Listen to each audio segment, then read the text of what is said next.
I see those big, bright, shiny red trucks just a-trucking down the road. Those big, bright, shiny red trucks just a-looking for another load. Well, it's a family tradition, any Rocky Mountain day. Our fathers before us showed us the way. We work for asphalt cowboys and concrete kings, but that's never been a problem, cause we got diesel in our veins. We've got diesel in our veins. I see those big, bright, shiny red trucks just a-trucking down the road. What's up, JFW family? Welcome back to the Channel 23 podcast. The purpose of this podcast is to reach out and touch the fleet, to engage and inform everyone with all things JFW. Man, this is a first. We got Jim White, Brother Dave, Super Dave, and Sam White. What's happening, guys? Morning, everybody. Hi, everyone. Morning. Good morning. Sam, do you listen to the podcast? More recently. Get out. Can't say I'm too consistent, and I jump around a little bit. That's cool. We understand. Trust us. We got some drivers do the same thing. Yeah, Holly, last week she said she got clear to the end and thought it was over. And said, oh, good, I made it through another one. You know, just like she was finished up. You got another hour. That wasn't how she said it. I didn't correct it. That she had enough time to listen to it. And then she paused it. And there was like another 15 minutes. That was our closing arguments. Oh, yeah. She was like, oh, my gosh. Goodbyes are hard. Closing thoughts. Goodbyes are hard around here. Sam, are you a patriot? Sure. I mean, do you love this country? Oh, absolutely. You're going to kick us off with the pledge, then. All right. Let me remove my hat. Awesome. I love it. Everybody that wants to join us, if you would out there, that'd be great. If you're in a place where you can take that's your not hat. in here. It made it 1 week. I thought it was. I went with the jam because it says "Pledge your allegiance." It's pledge allegiance, is what I learned. Right, but I mean, I thought that's how you were getting everyone as the reminder. Oh, it just looked like you changed it again. It's been like that for 2 years. Join us is new. The thing is, I wrote this. Well, I didn't write it, but I did most of it from that. Well, some of it from the house. So I copy and pasted the wrong one. Oh, gotcha. So we'll get it back. But yeah, if you're in your truck and you want to join us, or if you're anywhere and you want to join us, now's the time. Absolutely. Nice. All right, let's go with it. I Pledge allegiance to the flag of the United States of America and to the republic for which it stands, one nation, under God, indivisible, with liberty and justice for all. All right. Before we get into the truck prayer, my family wants to ask for some prayers. My stepdad is currently fighting for his life at Anschutz. So if you are the praying type, just please pray for Wilson, my stepdad. Yeah, I hadn't asked for an update for a while. Yeah, I mean, I know you're a little emotional, but they've moved him again. He's not doing good, I guess, is what I'm. Yeah, they flew him. Asked for prayers. But. Yeah, so there was a team of specialists at Anschutz that said they could help him. So they flew him from Medical Center of the Rockies to Anschutz, and as soon as they got there, they had to intubate him, and he is on life support. Wow, sorry to hear that. Sorry. As long as you're so pray for my mom too, and his daughter Allie. They have some tough decisions to make here, and of course we want healing and 100% recovery, but or whatever the best plan is for Wilson, or whatever God's plan is for him. So right. All right. Yeah, and correct me if I'm wrong, Jim. It just started out with just a mild case of pneumonia, right? So I kind of wanted to say to everybody, take care of yourself. Yeah, well, it's kind of really confusing because they don't really know. They said it was pneumonia, but one of you guys said pneumonia. I think you, Jim. Pneumonia is anything in your lungs that's not supposed to be. Any foreign object Dave did, but yes. I learned that from Janet's grandfather because he had Parkinson's. So when he would choke, drinking a cup of coffee or a muffin or eating something, any foreign debris down in your lung is considered pneumonia. Yeah. So it started with he went in and they said it was pneumonia. They sent him home. They had to call 911 that night, right? Then he was diagnosed with acute hypoxic respiratory failure, which means the O2 is just not exchanging with the CO2. You're going hypoxic. Your cells aren't getting enough oxygen and stuff like that, right? Then it turned to DAH, which is diffuse alveolar hemorrhaging, which is your lungs are bleeding. And then there's another thing they think it is now, and it becomes like this autoimmune thing. You go by his room, like there's rheumatology, pulmonology, infectious disease, cardiac, cardiology, like everybody is involved because if Fitzsimmons or Anschutz says it's a complicated case, it's complicated. Yeah, right. Anschutz is world class. Yeah, I mean it is. And I got to tell you, I was there Sunday. So that's the other thing. So this all happened Saturday or Friday night. Sunday, my mom comes down. Everything's looking good. She drives home. And they call her, you got to come back. They didn't think he was going to make it through the night. Wow. Well, then Monday, his oxygen's at 95%. It's like, what the heck? Right. But he's not doing it on his own either, So, I mean, I could go on for hours about all the stuff that's going on there, but it is complicated. And you fix this one thing, well, it could hurt that thing. You do this, it could, if you do this, it may save him, but it might kill him, And it's just like, but Jam, that's such a point in case that we talk about all the time here. This isn't a here today, gone tomorrow scenario, right? It didn't happen in 24 hours. But my point being is this was a very healthy appearing older gentleman with no complications. I mean, it's not like he was obese and living with breathing issues and this problem and that problem. And it's like one day he woke up and this happened. Yeah, so he was riding his bike the week before this happened. He's been in a hospital for 7 weeks now. Wow. And he had medical stuff, like with his heart, he had some valves replaced, but they do that. It's not even open heart. You know what I mean? They go through a thigh. And it's like, it's crazy shoulder, how they do it. Or maybe it was, I can't remember all the details, but never had any lung issues. For it to be a lung issue is just, it blows our mind. So. Right. Yeah. So not to interrupt you, but prayers are with you and your family and your mom. Yeah. Appreciate that. Prayers for Wilson for sure. Yep. And also, don't know the status, but extra prayers for Tony's grandfather. Yes. I did see a message this came morning. Through yesterday too. Yeah, absolutely. So not sure the status, but we're with you, Tony. Father God, we thank you for the opportunity to go out and do some trucking today. We pray for the safety of our fleet. Damn it.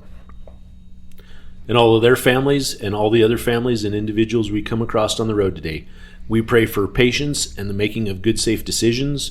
We pray to be accident-free and that we all make it back to the comfort of our homes this evening. We pray for healing and 100% recovery for all of our family members that are ill. No matter what, we trust in you, God. It's in Jesus' name we pray. Amen. Thank you.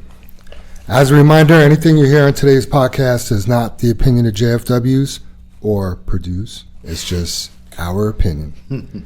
Episode 122 had 495 downloads.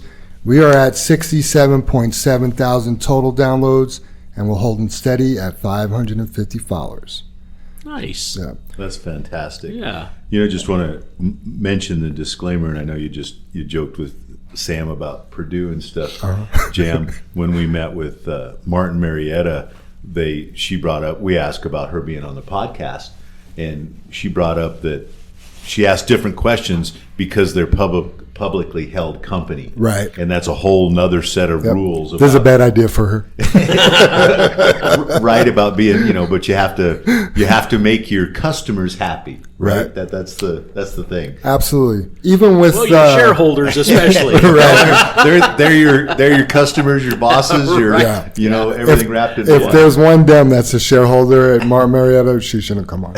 Oh, I bet there's a ton of them. Right. I bet there's a ton of them because they like that. They make money. Yep. Right? Yeah, even when we had, I forget her name. You guys will probably remember. We had the financial advisor on. Oh, yeah. Yeah, she had to get it cleared by her company to do a media. Rebecca. Yes. Yeah. Are you guys still working with one of you working with her? I am. Personally? Yeah. Nice. Yes. Very nice. Yeah, and she's changed companies, but it seems to be doing a good job, yeah.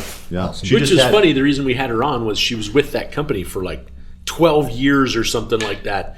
You go to work with her just because we like that loyalty, right? To us. We do. We find that person and they have that knowledge of all of those years, right? And you go to work with her, and it's like the next week she's at a different job. You're like, what? I Yeah. mean, how many times has that happened to us in the years She past? didn't disclose her intentions when she came on the podcast, right? I mean, yeah. But Jim can answer that. She yeah, did. I mean, we had not a- on the podcast. No, But I don't think she could. But we had I had not a long conversation, a good conversation with her about why she changed. And she had a whole list of facts. You know, it was how the other company invested, how this company invests, you know, all the different stuff, really good reasons to make a shift. And I was just going to say, we should give her a shout out. Congratulations. She just had, I believe, a baby boy, but she did just have a new baby. So, and she's back from maternity leave. She just sent me an email this week. But Wow. yeah. Doesn't seem like she came on 10 months ago or 15 months ago. It's like, wow. I think she was pregnant. She was at the pregnant time. when she was here. Yeah, Dave. Yeah, so I mean, Just if you for- told me the boy was like 6 months old, I believe it. Yeah, not. Me too, Jim. I mean, I think November, December, because she's just got back from maternity leave. Got it. You know, 3 months off maybe or something, or Right. 90 days, whatever it is. That would But make yeah, sense. Yeah. Yep. But yeah, she was worried about what the company thought. You know, Man, with everything going on and how busy I am, every once in a while I come home and there's a new pet. You know. Jeez. You know, I got. I would not do well at your house, Jim. I would not. Did you say new plant or new pet? New plants and pets. The plants are more expensive than the pets, believe it or not. But anyway, you know, the other day, and Ace knows my stance, you know what I mean? So my wife will say, if it was up to me, we'd have goats, chickens, squirrels, like our house would be a zoo if it was not up to me, right? But anyway, the other day she calls me, we have a nice conversation. 5 minutes later, she calls back and I'm like, what's going on? I just got to be transparent with you. I just saw a dog on the side of the road. It wasn't doing well. I picked it up. We're going to the house. And I'm going to get it cleaned up, you know, before I'm sorry, Jim. I'm going to get it cleaned up before I take it to the shelter. I'm like, fair enough. You can save all the dogs you want if they're not going to stay, right? But anyway, it's a beautiful Italian Mastiff. I mean, the biggest dog we've ever had in my house, and you know we've had some big dogs. Right. But you could tell, I mean, it wasn't doing well. So anyway, she ended up taking it to the shelter. The cops actually met her there. They're charging it, like, it's this whole big thing. Oh, right? so they know the owners, all of that. Well, the owner tried to claim the dog, and they're Oh. like, there's a protection order on the dog. Wow. good. Yeah. Wow. So, but anyway, Bella is starting to develop these same habits. And the other day, she has a pet moth. So I'm like, honey, what'd you name the moth? She tells me, Moth-you. I knew the minute you started with Bella and the Moth, that was going to be the dad He is joke. the king of Segway. Right. And reeling. He's a heck of a Oh, fisherman, buddy. man. Oh, I tell you. Heck of a All, fisherman. all the follow stuff every up to the moth is true. Moth-you. Yeah, there's no moths out right now. I was surprised too, Dave. Oh, man. I don't even know. I'd love to segue to mine, but mine's there's not a bridge big enough to go to my joke. Don't have any way to it. I'm just going to jump right into mine, Jim. Do it. There's the segue. I'm just not even going to let Perfect. you go. So I've been sitting on this one for a week. Gabe Colmenera gave me this joke. And he gave it to me before last week's podcast. I'm like, oh, I'm going to use it. Then I was like, wait a minute. This is a 49ers joke, and Sam's going to be on the podcast next week. And, Uh-oh. you know I love you, right, Sam? But this is a good one. Do you know why the 49ers only work 40 hours per week? No way. Because they can't handle overtime. Man. That one hurts. I know it's painful, but damn, it was a good joke. That is a good one. That's it. I left it at that. I didn't do any others. Usually I'm good for a page full, and that's it. I got one. All right.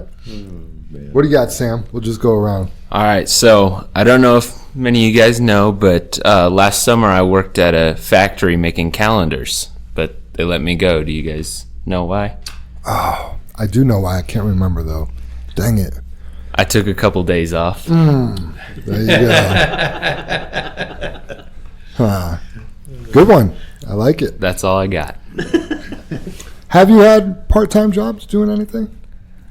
You've just been a student for so long. Yeah, student, and then just practices kind of made it tough. I was going to say, you have a full-time job. It's called swimming. Yeah. And school. Over the summers, have practice 7 to 9 or 8 to 10 in the morning, and then come back again in the afternoons 3 days a week. Gotcha. And that was just for club. Now it's even more than that.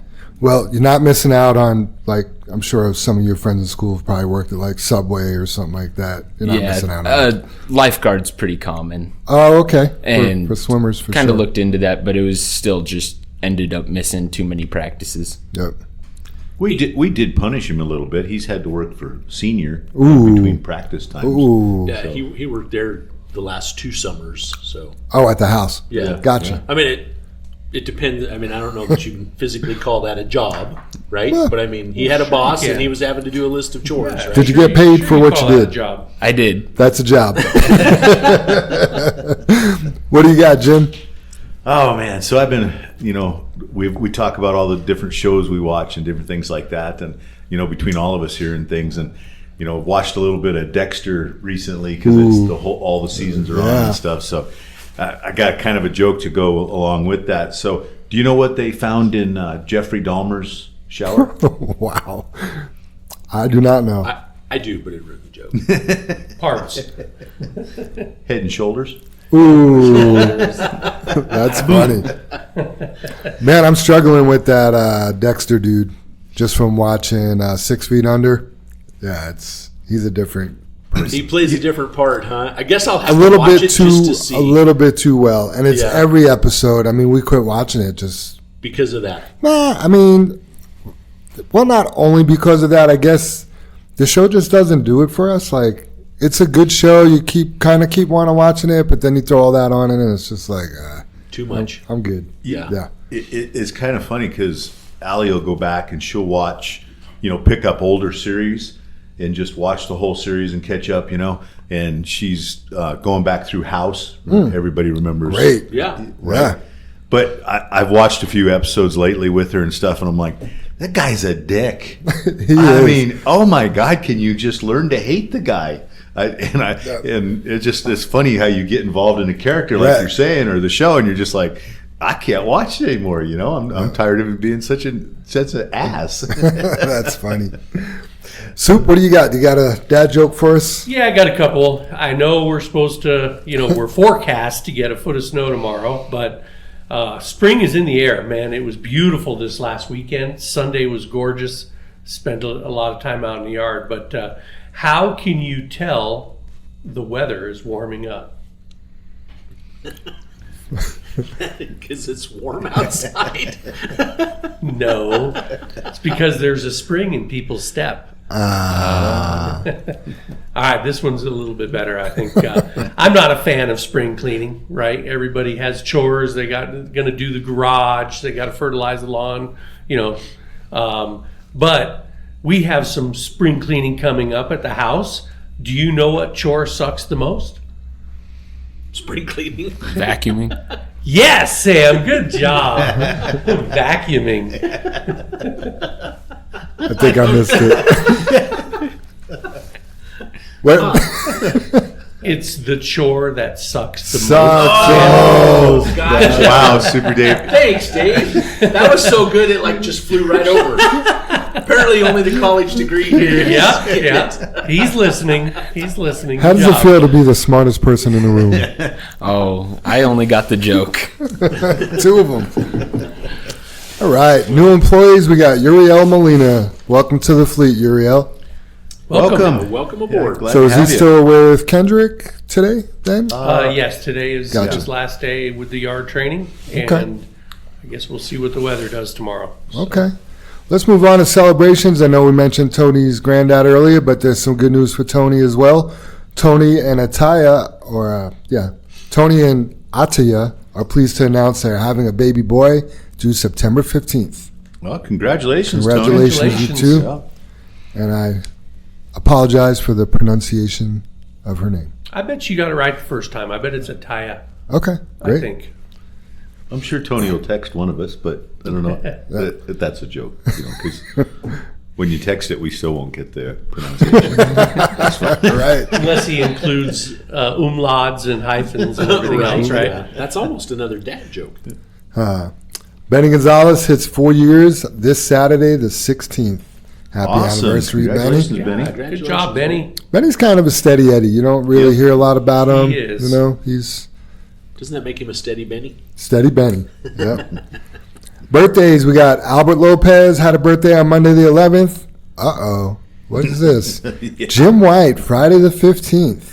We can just pass on that one, Jim. Happy birthday. No, let's talk about it. Turning 29 Exactly, again this Super year. Dave. Thank you. Thank you. Another dad joke. This is a big one, isn't it? It is. All right, man. Yeah. I Well- think when you hit, I don't know, maybe 50, every birthday after that's just 29. I will say, Jim, you look great for your age. Thank you. I appreciate that very much. Absolutely. Family birthday celebrations. Kim Velasquez, Manny's wife, has a birthday as well, Friday the 15th. Oh, happy birthday. Happy birthday, You Kim. were twins. Yeah. I did see Manny looking at you kind of funny the other day. Had a gleam in his eye. And then, speaking of birthdays, Jim Sr. wants to thank the office for the birthday card we signed and sent him. So Yeah, he really enjoyed getting that card. Especially, I guess he thinks he's someplace they can't send mail, and he said, "I even got it here at his new house." And Amber It's a miracle. Yeah, Amber texted me, goes, "Do you have Dad's Jim Address? Senior's new address?" Yeah, so worked out good. I'm glad he got a kick out of it. we got a couple thank you cards from families, which is awesome. This first one is from the Freeman family. It says, "Dear JFW family, thank you for the grace and compassion you have extended to our family. Even though these times are trying, we appreciate and couldn't do it without the support from the people in our lives, such as you. Thank you, and God bless the Freeman family. P.S. Thank you very much for the gift card." So that's really nice. Yeah, they're going through it right now. Yeah. Jean's wife Yep. is going through it, man. Yep. They've got some things they need to get worked out and figured out. And, Yeah. definitely she's in our thoughts and prayers, as well as Gene and the rest of his family. 100%. I mean, if you look, Gene's a quiet guy that doesn't complain a lot. Right. But in the 5 years that I've known Gene, he's carried a lot of weight on his shoulders. Right. I mean, just lump after lump after lump after lump. And he just continues to show up and, have a positive attitude. And, I mean, he's ready for some rest, too, Right. But, Yeah. he's a tough dude. Absolutely. Yeah, Right. we had a short conversation with him the other morning. We ran into him, and it sounds like that's kind of the way the whole family is, because and his wife's struggling a little bit. She's had some diagnoses that were wrong, Right. and thinking it was good news. But anyway, Jean said that she's more upset that she's letting her work down and not doing this and not Right. doing that, and Right. that kind of strength is in the family, and sometimes that's hard. Not sometimes it's hard. It's hard on people when you're so dedicated and you think you're letting people down, when you just need some time to rest and heal, though. Right. It's tough. Absolutely. That's one of the things my mom's pretty good at, but we've been concerned is, self-care through these trying times. You got to take care of yourself too. Otherwise, there's going to be 2 sick people. Yes, Right. absolutely. So we got another thank you card from the Gamage family. Thank you, JFW family. We really appreciate everything you guys did for us. It was a huge help. We are very grateful for you guys. The Gamage family, God bless you all. And then it says, "You are so very nice." Yes, I know what. I mean, he had kidney stones. It's not like it's a secret with Jason. You know what I mean? But they're painful. I mean, they're a. Everybody describes it as that's the closest a man will ever get to having a baby as far as a pain. And man, he was struggling, and they finally went in and removed it, and he got some relief. I just talked to him, and he said, man, he wouldn't believe. He didn't know how bad he was hurting until he had it taken care of. And we kind of joked with him yesterday because he's still got the stent in, and they do that through the healing process. And I was like, just pull it out, And That's what real men do. and he was like, I I Googled it. He's like, do you know how long that thing is? Put me out to take it out. That's what I'm saying. Give me some fentanyl. Well, he asked about that too, and they said, nope, we don't put you out. And he's like, some numbing cream, anything? Right. And I guess the nurse was like, nope. Like, a beer? Can he have a beer, maybe? I don't know. Yeah, I'm surprised they don't put Shot of whiskey? local. You know what I mean? No, you just pulled it. Hey, you want to hear? Full Jim? Nope. This is totally off in the weeds, but do you guys know what the antidote to drinking antifreeze is? If you drink antifreeze, this isn't a joke. I see you looking like this is a joke. The old stuff, the stuff that the poisonous one. Yeah. Yeah. No. Vodka. Really? Yeah. So the glycogen. Ethylene glycol. Yeah, because that's the poison in it, right? Yep. And then alcohol. Yeah, if you drink vodka, straight vodka, that's like emergency rooms have vodka. Wow. In their facilities. Huh. Yeah. So is the red antifreeze not poisonous, Jim? No, it doesn't have the same chemical makeup. I mean, I'm sure it'll make you sick, but it doesn't. Right. It doesn't kill you. I didn't know that. It's not ethylene glycol. Right. Yeah. Yeah, I don't know how it works and why. I know it's kind of hard to believe, but I did the same thing. I'm like, really? I mean, I know the old green stuff, you weren't even supposed to leave it out like in a bucket because it's sweet. Right. Animals Dogs, drink it. cats. That's right. Yeah, they like it. Kind of like candy. Yeah.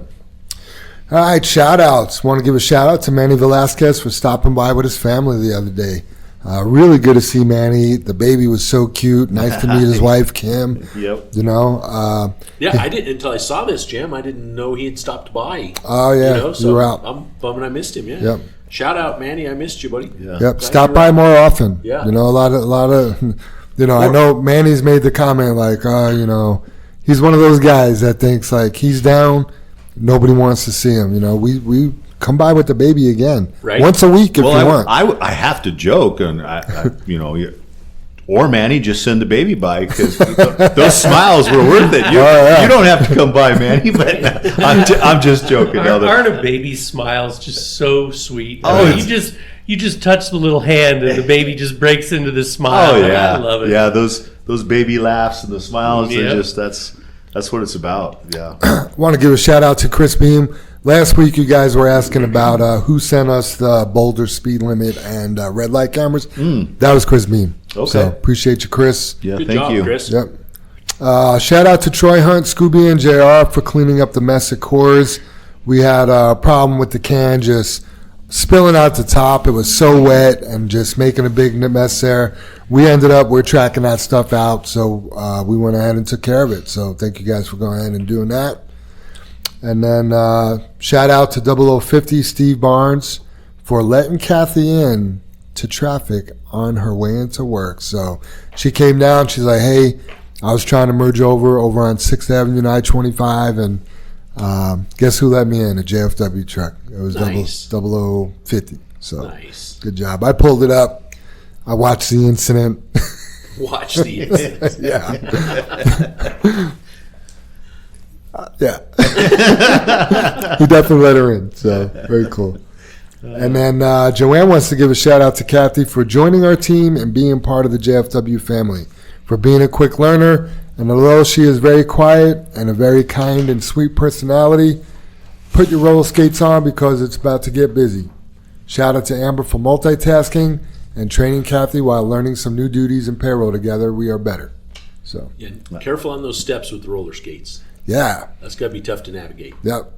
That just reminds me of what's the restaurant they bring you your food? Used in? to be Sonic. Yeah. Or, well, Yeah, a drive-in Sonic, like that. Yeah, still Sonic, but they walk now. it's too dangerous. That probably Yeah, is roller pretty- skates on these new floors would work pretty well, Right. too, yeah. Right. You might slip on a pickle or something. I don't Yeah, know. last time I was at Sonic, it's definitely not a shout out, but I was disappointed because it was raining a little bit, and I pulled up to the deal to order so they could just bring the food out. It's Sonic, you know, that's what you do. You don't. So they weren't delivering food to your car because it was raining. You had to go through the drive-through. I mean, it's like sprinkling. What? Well, Jim, those areas are covered. Yes, Dave. Thank you. I mean, I was just disappointed. Yeah. Makes sense. What's your favorite fast food, Sam? Oh, damn! Put me on the spot. Yeah. I don't know. It's kind of hard to beat just good old Don's, McDonald's. I'm a Wendy's. You can get the McDoubles for like $2.89 or something. That's hard to beat. You can't do that. And then there was a McDonald's just off campus that had a buy one get one for $1. Ooh. And we got like 40. 10 of them each. Nice. That's awesome. I laugh how it's Don's place. Right. You know what I mean? Or I Don's. had to right? think about that. Right? Yeah. He used that about a year ago, and I'm like, what? Don's place? You know what I mean? I thought it was fancy to call it Mickey D's. There you right? go. I'm a Yeah. Mickey D's, yeah. Yeah. That makes sense. Where does Don's come from? Donald. Oh, there we go. Yeah. It does throw you for a loop, Dale. Right? I have Don's to, place. Yeah, Don's like place. McDonald's. That's got nothing to do with Don's. Okay, cool. I'm up to speed here. JL wants to give a huge shout out to Omar Reyes. I just go to Wendy's place. Sorry, Jim. It's all good. I just go to Dave's granddaughters. Oh, the dad Right? jokes. Yeah, no, I get it. Famous Dave's? No. No. That's barbecue. I know. He's the Yeah, founder. that's not fast food, huh? That's slow cooked barbecue. Well, it's probably fast barbecue. No. Famous Dave's. Dave Thomas owns Wendy's. It's named after his granddaughter, Wendy. Right. But we were talking about Famous Dave's there for a minute. We're talking about a whole lot of stuff. Yeah. We're all over the place. Dave's granddaughter. Right. Wendy. Have you been past Don's? Just on my way to Coming Wendy's. back. Sorry, So- Don. Jack, go ahead. It's okay. JL wants to give a huge shout out to Omar Reyes, not only for assimilating to our JFW culture, but also he closed on his new home this last Friday and proposed to his girlfriend that same day when he took her to show her the house. So that's pretty great. Oh, that's a cool proposal. I Yeah. hope, Right? I hope it was. Yeah. I That's hope an she said yes. that's an expensive day. Yeah, it is. Somebody put in the little email chain going around on that was smart man. He only has to remember one day now, the day he closed on the house and the anniversary, which, Do you celebrate the day you closed on the house? I mean, yeah, I don't remember. My wife happens to remember the day we closed Right. because she had a niece born that day. Oh. So when the birthday rolls around every year, it's like, Right. oh, we closed on our house this day. Gotcha. Right? That is the only reason she remembers. I don't. I mean, I remember the month and the year. Yeah, me too. Yeah. Yep. That was a mighty big engagement ring. Right. Right? Yeah. Just wait for the animals to show up. Brother Dave, this is your shout out. You might as well give it. Yeah, no, I wanted to give a shout out to Ryan Emmerling and Andrick Andrade. They ran two of the super tandems down to Tempe, Arizona yesterday. And, as usual, you plan for the worst and you deal with it, or you plan for the best and deal with the worst, however you want to say that. But gosh, we thought they were going to be hitting the road by 7 a.m. Monday morning. And we had a hiccup on one of the trucks, and we had to replace a whole manifold that goes through the firewall for air leaks.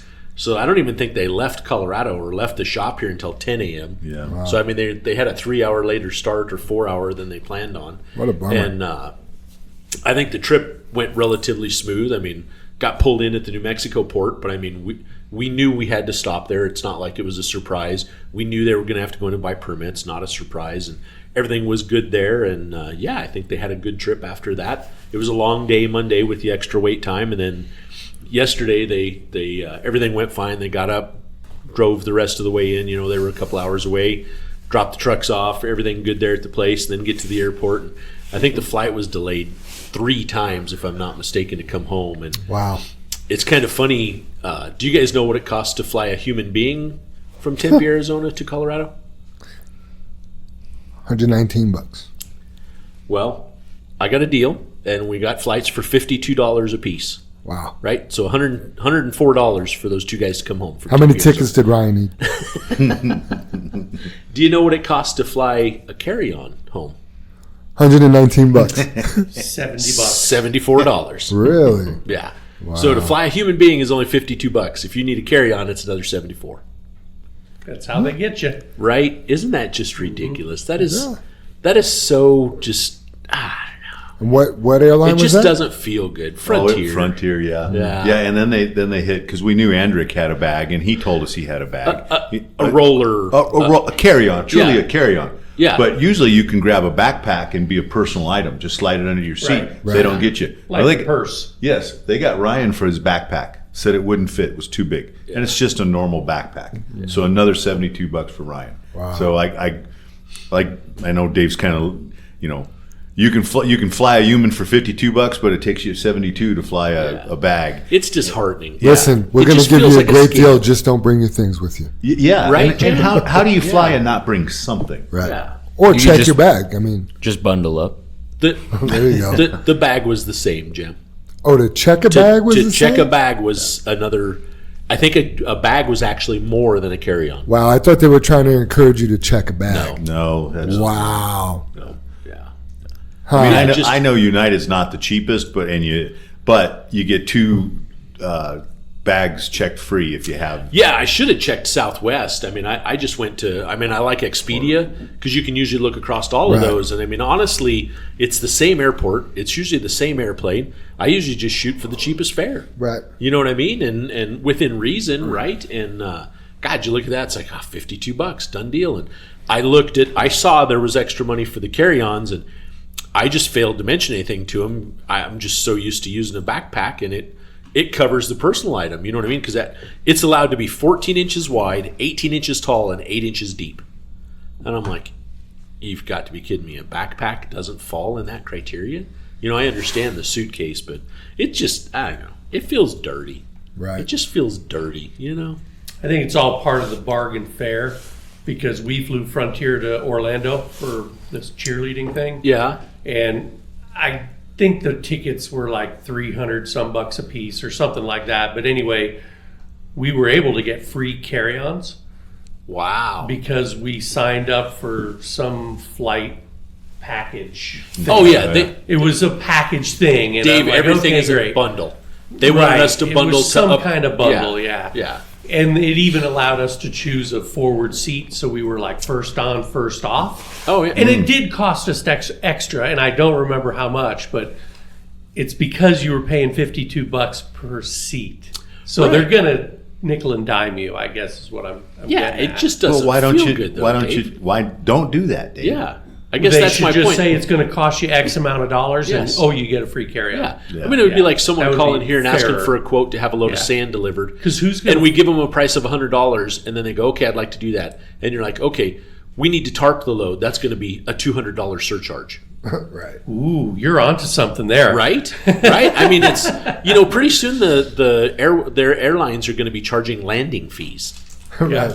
Right? Cost you It's gonna be $50 to take off. If you want Right. to land, That's another another $175. story. Yeah. It just, Or you could do like Sam said, just bundle up, just wear 4 shirts, 2 Yeah. pants. I mean, I don't know what you're going to do with that extra One pair underwear. of shoes. David, an analogy on that is like when we've traveled with the swim team as hosts for them or whatever, chaperones. One of the good snacks that we would always bring is we would make peanut butter jelly sandwiches. So you show up to the airport, you got 20 kids with you. At some point, we almost always had a jar of peanut butter, a jar of jelly, and a loaf of bread, right? We get to go through security, and they're like, you can't bring that on. Mm-hmm. My wife's like, I'm not throwing that away. You know what we did? We stepped out of line. We made as many sandwiches as we could out of that peanut butter and jelly. I mean, And you walk we right made like through. 18 frickin' sandwiches, and they're like, oh, that's fine. You can come through. You're kidding. Oh, No. How'd you, did you have something to put them in? Like, we used the loaf that the bread was in. Yeah, you just put them stack right 'em. back Yeah. in the bag. Yeah. In the same little Yeah. bag. Yeah, the plastic bag you buy the bread in. Yeah. Like they Yeah, won't just sell you stack- anymore just that you would stack put your the groceries sandwiches. in. Yeah. Crazy. Oh, Crazy. it's a smart word. Yeah, that's ridiculous, Right? isn't it? Guys, have any more shout-outs? Yeah, I want to throw one out there to the shop guys. I think we're just about done with the last super tandem. And I know Mikey and Chris and Ricky, and I know Brian just left and moved to North Carolina, I believe it was. I think so. I mean, those guys busted it. To pull off this project, I mean, they've installed 9 axles on 3 different trucks, moved suspensions, shortened drive lines, redone airlines, added gauges, switches, PTOs. I mean, Air tanks. oh my gosh. Well, yeah, 4 air tanks. What they've done to these trucks, it's monumental. And the average person just doesn't believe it. You know, we had the first truck, it was probably 90% built, and OSW, who's putting the bodies on, they actually flew up here because they're like, you have the first truck done? And I'm like, yeah, we're starting on the second and third one already. And he's like, well, do you mind if I come up? We just want to verify some measurements because we're building the bodies. And I'm like, well, dude, the first one's done. Like, we cut the frame off. We've moved the suspension. If there's something wrong on the measurements, we built it off the measurements you gave us. And he's like, I'll be there Thursday. And this was on Tuesday. So he flew up Wednesday night, comes in Thursday morning, and he measures it. And he's like, man, this is perfect. He's like, you guys are amazing. I can't believe how fast you did. This would take our shop like 30 days. You know, and I mean, we've knocked out 3 trucks. Yeah, I don't think the trucks were here like 5 hours and one of the frames was already cut. Right. What the hell's going on? Yeah, Mike's like, that doesn't fit in the bay. Bring the torch over here. Yeah, Let's get the hood off. Hood's off. Yeah, exactly. Yeah. So, yeah, shout out to those guys. I mean, they just bust it all day long. And they just make it look easy, and it is not. I mean, it is not easy work. So, yeah. All those holes. Is there 60 holes a 66 or 68 holes per frame, Dave. Per frame, and a couple of them are off a that's just little bit by that amazing. number because, like, one truck they had to move the def tank, another truck they didn't, but they had to move something else. And, yeah, so on average, 66 holes per truck. Yeah, but I got a joke with Yeah. you guys. 60 of those holes are just in the tandems. I mean, there's so many bolts that hold that. Because is that a Hendrickson, Dave, on that one? The pad? Yeah, I can't think of the name of it. And What? Hendrickson N-Trax? Not N-Trax. Yeah. I don't know, because the rubber pads are cool in that Yeah. suspension and the way Yeah. it works. But Right. there's a ton of bolts just in that piece there. Yeah, for sure. And the thing is, you're not drilling one frame, you're drilling 2. Yeah, Right. yeah, it's You double know, frame. double frame. Yeah, Yep. that's 2 3/8 frame rails. Yep. It's impressive. Yeah, and to throw it, it's not a shout out, Jim, but if anybody knows that, you know, a mechanic, trailer mechanic, or, you know, got a friend looking for a job or anything like that, we're also looking, we need to replace Brian. We're looking for somebody that can weld, that we can bring back in and do some welding on the trailers and stuff. So anybody knows looking for a job, we have a couple openings also. And then I don't know where to talk about this, whether it should be in shout outs or should be in discussions, but I've had 2 guys approach me after they watched Biden's State of the Union address. And the one guy came to me and he was pretty humble. It was pretty hard for him to talk to me. And he's like, you know, I'm in my 30s. I'm embarrassed to say it to you, Brother Dave, but he goes, I've never voted.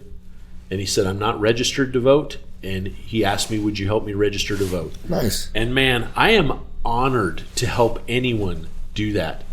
And you know what I'm even more humbled over is not only that fact, but that they watched the State of the Union address and was like, where is this country headed? Right? What else are we doomed for? Right. You know, and they want to vote and make a difference in there. And people are finally starting to realize we need to vote to make a difference. So I was humbled by that. I'll toss it out there again. Anyone that needs help registering to vote, I will never make fun of you. I will always help you. I will be here and do it right there on the computer with you, for you, on your phone. I mean, it literally takes a minute. Yep. to Same thing register with to filling out your ballot. If you need help,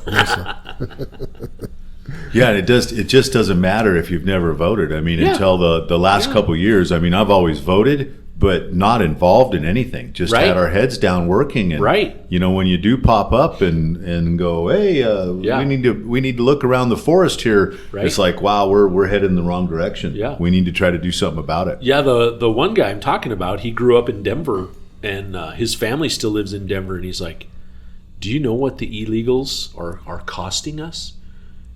He's like, I work 2 jobs, my family busts their ass every single day, and we get nothing from the government, and these people are getting everything, and they've never paid 1 penny, and they're getting housing for free, they're getting food for free, and they're here illegally, and no one can employ them legally, otherwise they go to jail. right. I mean, it is what are we doing? Yeah, everything seems ass backwards for sure. Right? Yeah. Right? I We did- can't support our veterans. I did see that was it Kyle Clark? Yeah. That deal where the city's out of money Yeah. because of what they've spent on illegals. Yes. Right? So they're not laying people off at, the government level, but they're just not giving them hours.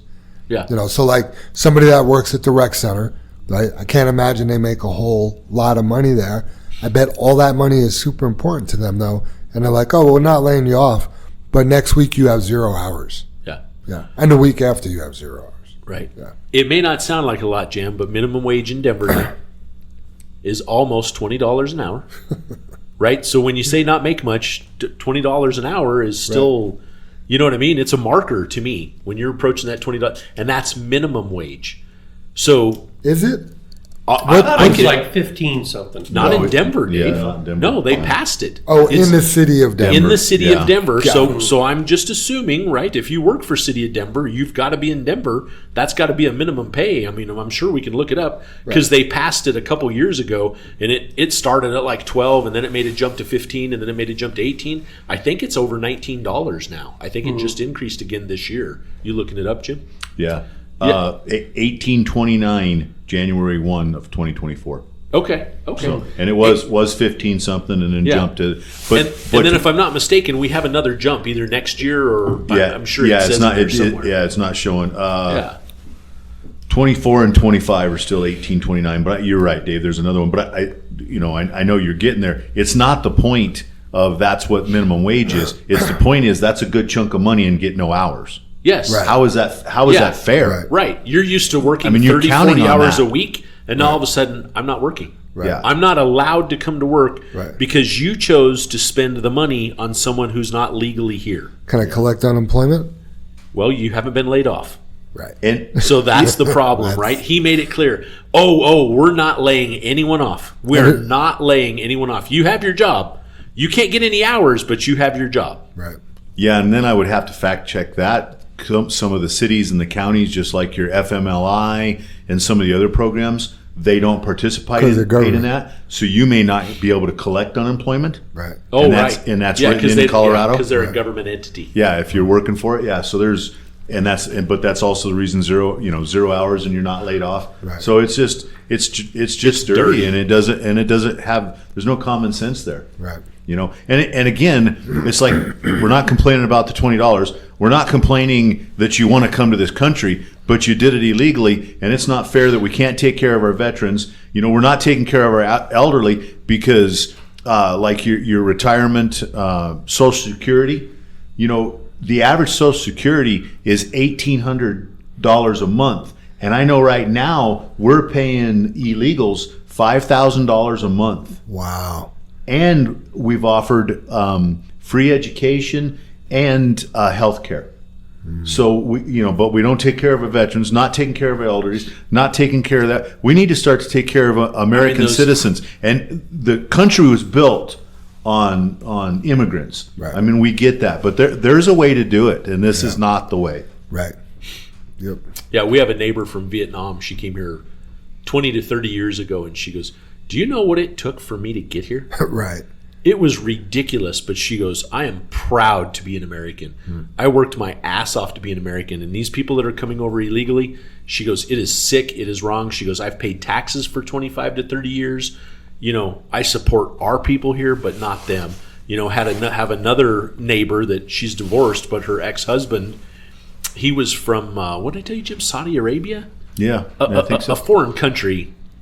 And he had to join America's military and serve for 4 years to become an American citizen. Wow. So he fought for our freedoms, protected our lands to become an American citizen. These people waltz in here because we're a sanctuary city and we just give them everything. Right. And then, I hope people learn to vote pretty soon. Yeah, and then I know the national security, Dave. I've read articles where that I don't know if it's necessarily Japanese or Chinese, the facts on who the countries are, but they're going to some of the Somalian countries and some of the other places and walking across the border with them and being able to get in the country when they're not allowed in our country. Right. They're never, and that's part of the being illegal. Yes. And then if you help an illegal alien, you go to jail. And it's Oh yeah. We just read that stuff where there's all these fines from ICE for helping illegal, so you're not participating in like slave labor and all this kind of stuff. Right. But look at what the politicians should be convicted for allowing this to happen because they're enabling an illegal alien. So it's a complicated issue. I mean, we need to talk JFW and safety, but I mean, man, to me, the city's just ruined. You know? Oh, Denver! It's just if they can recover from this, Jim, because what are they out? 72 million already? Yeah, I mean they're broke between the homeless problem and the sanctuary city stuff going on. I mean, like I don't even really. They've reached out to other local mayors, and the other mayors, like they did the one down south in not Colorado Springs. What's the next? Pueblo. Not that far, Jim. What's the Fountain? And the mayor of Fountain was like, absolutely not. No way, we can't afford that, and they're illegal. They're here illegally. Right. We shouldn't have them here. Wow. That's the problem. They shouldn't be here. Yeah, they should not be allowed here. You guys messed up. Don't make it our problem. Right. And that's just what they're used to doing is like, no big deal. We mess up. We'll just get more money and make it everybody's problem. Yeah, Lakewood was actually entertaining it. Really? Yeah, and they actually called a city council meeting, and I think half of Lakewood showed up to protest. Oh, wow. Like, there is no way on God's green earth you can bring these in. Wow. No way we're going to pay for your problem, for your choice. Because who designates that? Right. The mayor. Right. Right? Who says, I want to be a sanctuary city? I bet it wasn't put out there and voted on. Yeah. That was some back deal stuff. Some other mayor from something happened when they're like, you should be a sanctuary city. Okay. Right? I'll do it. It sounds good until it happens. Yeah. Well, right? back It in the sounds day, humanitarian. There was a simple thing called deportation. Yeah. Yeah. You know? Yeah. Do you know the president that has to date that has deported the most illegal aliens? Yeah, Obama. By like far. I think he deported over 3 million illegals while he was in office those 2 terms. You don't hear about that. Right. Except on the Channel 23 podcast. We'll tell you. Any other shout outs, guys? No? Sam? I just want to continue to toss it out there that, man, if you're not registered, I will gladly help you. I won't make fun. I won't tease you. Yeah. I'm encouraged you're willing to get involved. Yeah, you got to start somewhere. Absolutely. You know, yeah. I didn't vote till I was in the 30s. Then I voted for the wrong person. So yeah, I think too, Dave. You need to put out there is we don't even care what affiliation. Yeah, there's not a judgment there. Yeah. we don't care. We just want you to vote. Mm-hmm. Yeah, I would say, Jim, there's never a wrong person because every vote counts. I mean, sure, I voted ever since Jimmy Carter. That was the first president I voted for, but he won that year, but I think he ran again. I'm not sure, and he lost to Ronald Reagan. I'm not sure. I'm pretty sure he was the incumbent and ran again. Yeah, but you got to vote. Sometimes an election comes down to a couple hundred votes. Right. You know, Sam, can you vote this year? You can vote this year. Right? Are you registered? I am. Damn straight. I bet you are. Did you vote in the primary? Yeah. You got any shout outs, Sam? Anybody you want to give a shout out to? I'd give a shout out to like my mom, but I don't think she'd hear it. That's okay. Wow. What do you want to give her a shout out for? Everything. Just being awesome. Yeah. Putting up with you guys. Yeah, she's pretty cool. It takes a lot to deal with us. And I think us mainly means me. Right. Yeah, I'm not around as much anymore. Sam's pretty easy to take care of. What's your favorite part about being out of the house? Being out on your own? Oh. I don't really know. I'd say the independence, but I mean, you guys know the hours it takes to work here and stuff, so I mean, I was pretty independent all along. But I guess I don't have to. Friday or Saturday night rolls around, I guess I'm not calling or texting my parents, hey, can I do this? I just go. Right. That's cool. That part's pretty cool. Honestly, Sam, I've thought about this for years. Your schedule that you've maintained all through high school and the swimming is just, I couldn't think of it when I was in high school. I was too busy out messing around and working. You know, I worked too. But the schedule you maintain is Superman schedule between school and the grades you keep and the hours you spent, doing your practices and swimming, and then you'd have time off like spring break, you'd swim every day. Right. So man, my hat's off to you. A Good lot job. easier when you enjoy it. That's true. That's true. Right? That's true. What's your least favorite thing about being out of the house? The food. I Laundry. was going to say the fridge. I miss the home cooked meals. It's nice to have. I can show up to any of the like 5 or 6 dining halls and it's all you can eat and whatever, but you can't beat like a meatloaf or something. I'm missing stuff like that. Nice. Gotcha. Okay. All right, let's roll into the discussion. First thing, some of you may or may not be happy, I don't know. But we took a pass on using Infinity as a online training platform. Reason being is we'll make it better than what we were using. We'll JFW it, make it better, and we'll make it our own. Casey's researching other platforms that'll be, all the content will be JFW content. It won't be any content from somebody else. We'll just upload, we'll produce, make, edit, well, JR will, all the videos, and then we'll develop our own testing and put our own stuff out. So, Sorry, Jim. Did we mention last week about the dumping video that JR is working on that? And I know Casey was working on the other videos, but I think it's just so when we talked, because of the video that JR did, it's so important to be just JFW information. Right. Yeah, I think we can make such an impact doing absolutely. that. And I think that was the main choice. Was it's just more about what exactly we do. It'll be more helpful. Be more interesting too. Yes, it was a lot more interesting. Yeah, So- absolutely. Yep. Yeah, I had to send an email out to Infinity this morning and let them know that we're not moving forward. So, but great job, everybody that worked on it and talked about it and met about it. And Yeah, and thank everybody for taking the test, participating.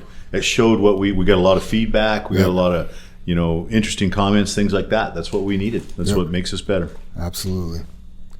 I know I stepped out of the room, but did you do a shout out to Casey? Because he busted his butt on setting all that up. Yeah. We mentioned them. Okay. Yeah. And yourself, Jim. But- Thank you for doing that. So I barely did a thing, but yeah, shout out to Casey for sure. He definitely headed that whole project up and put it together and did the whole deal. So. yeah, and again, I know I stepped out, so I hope I'm not repeating anything, but I mean, when you do those tasks, he was in it.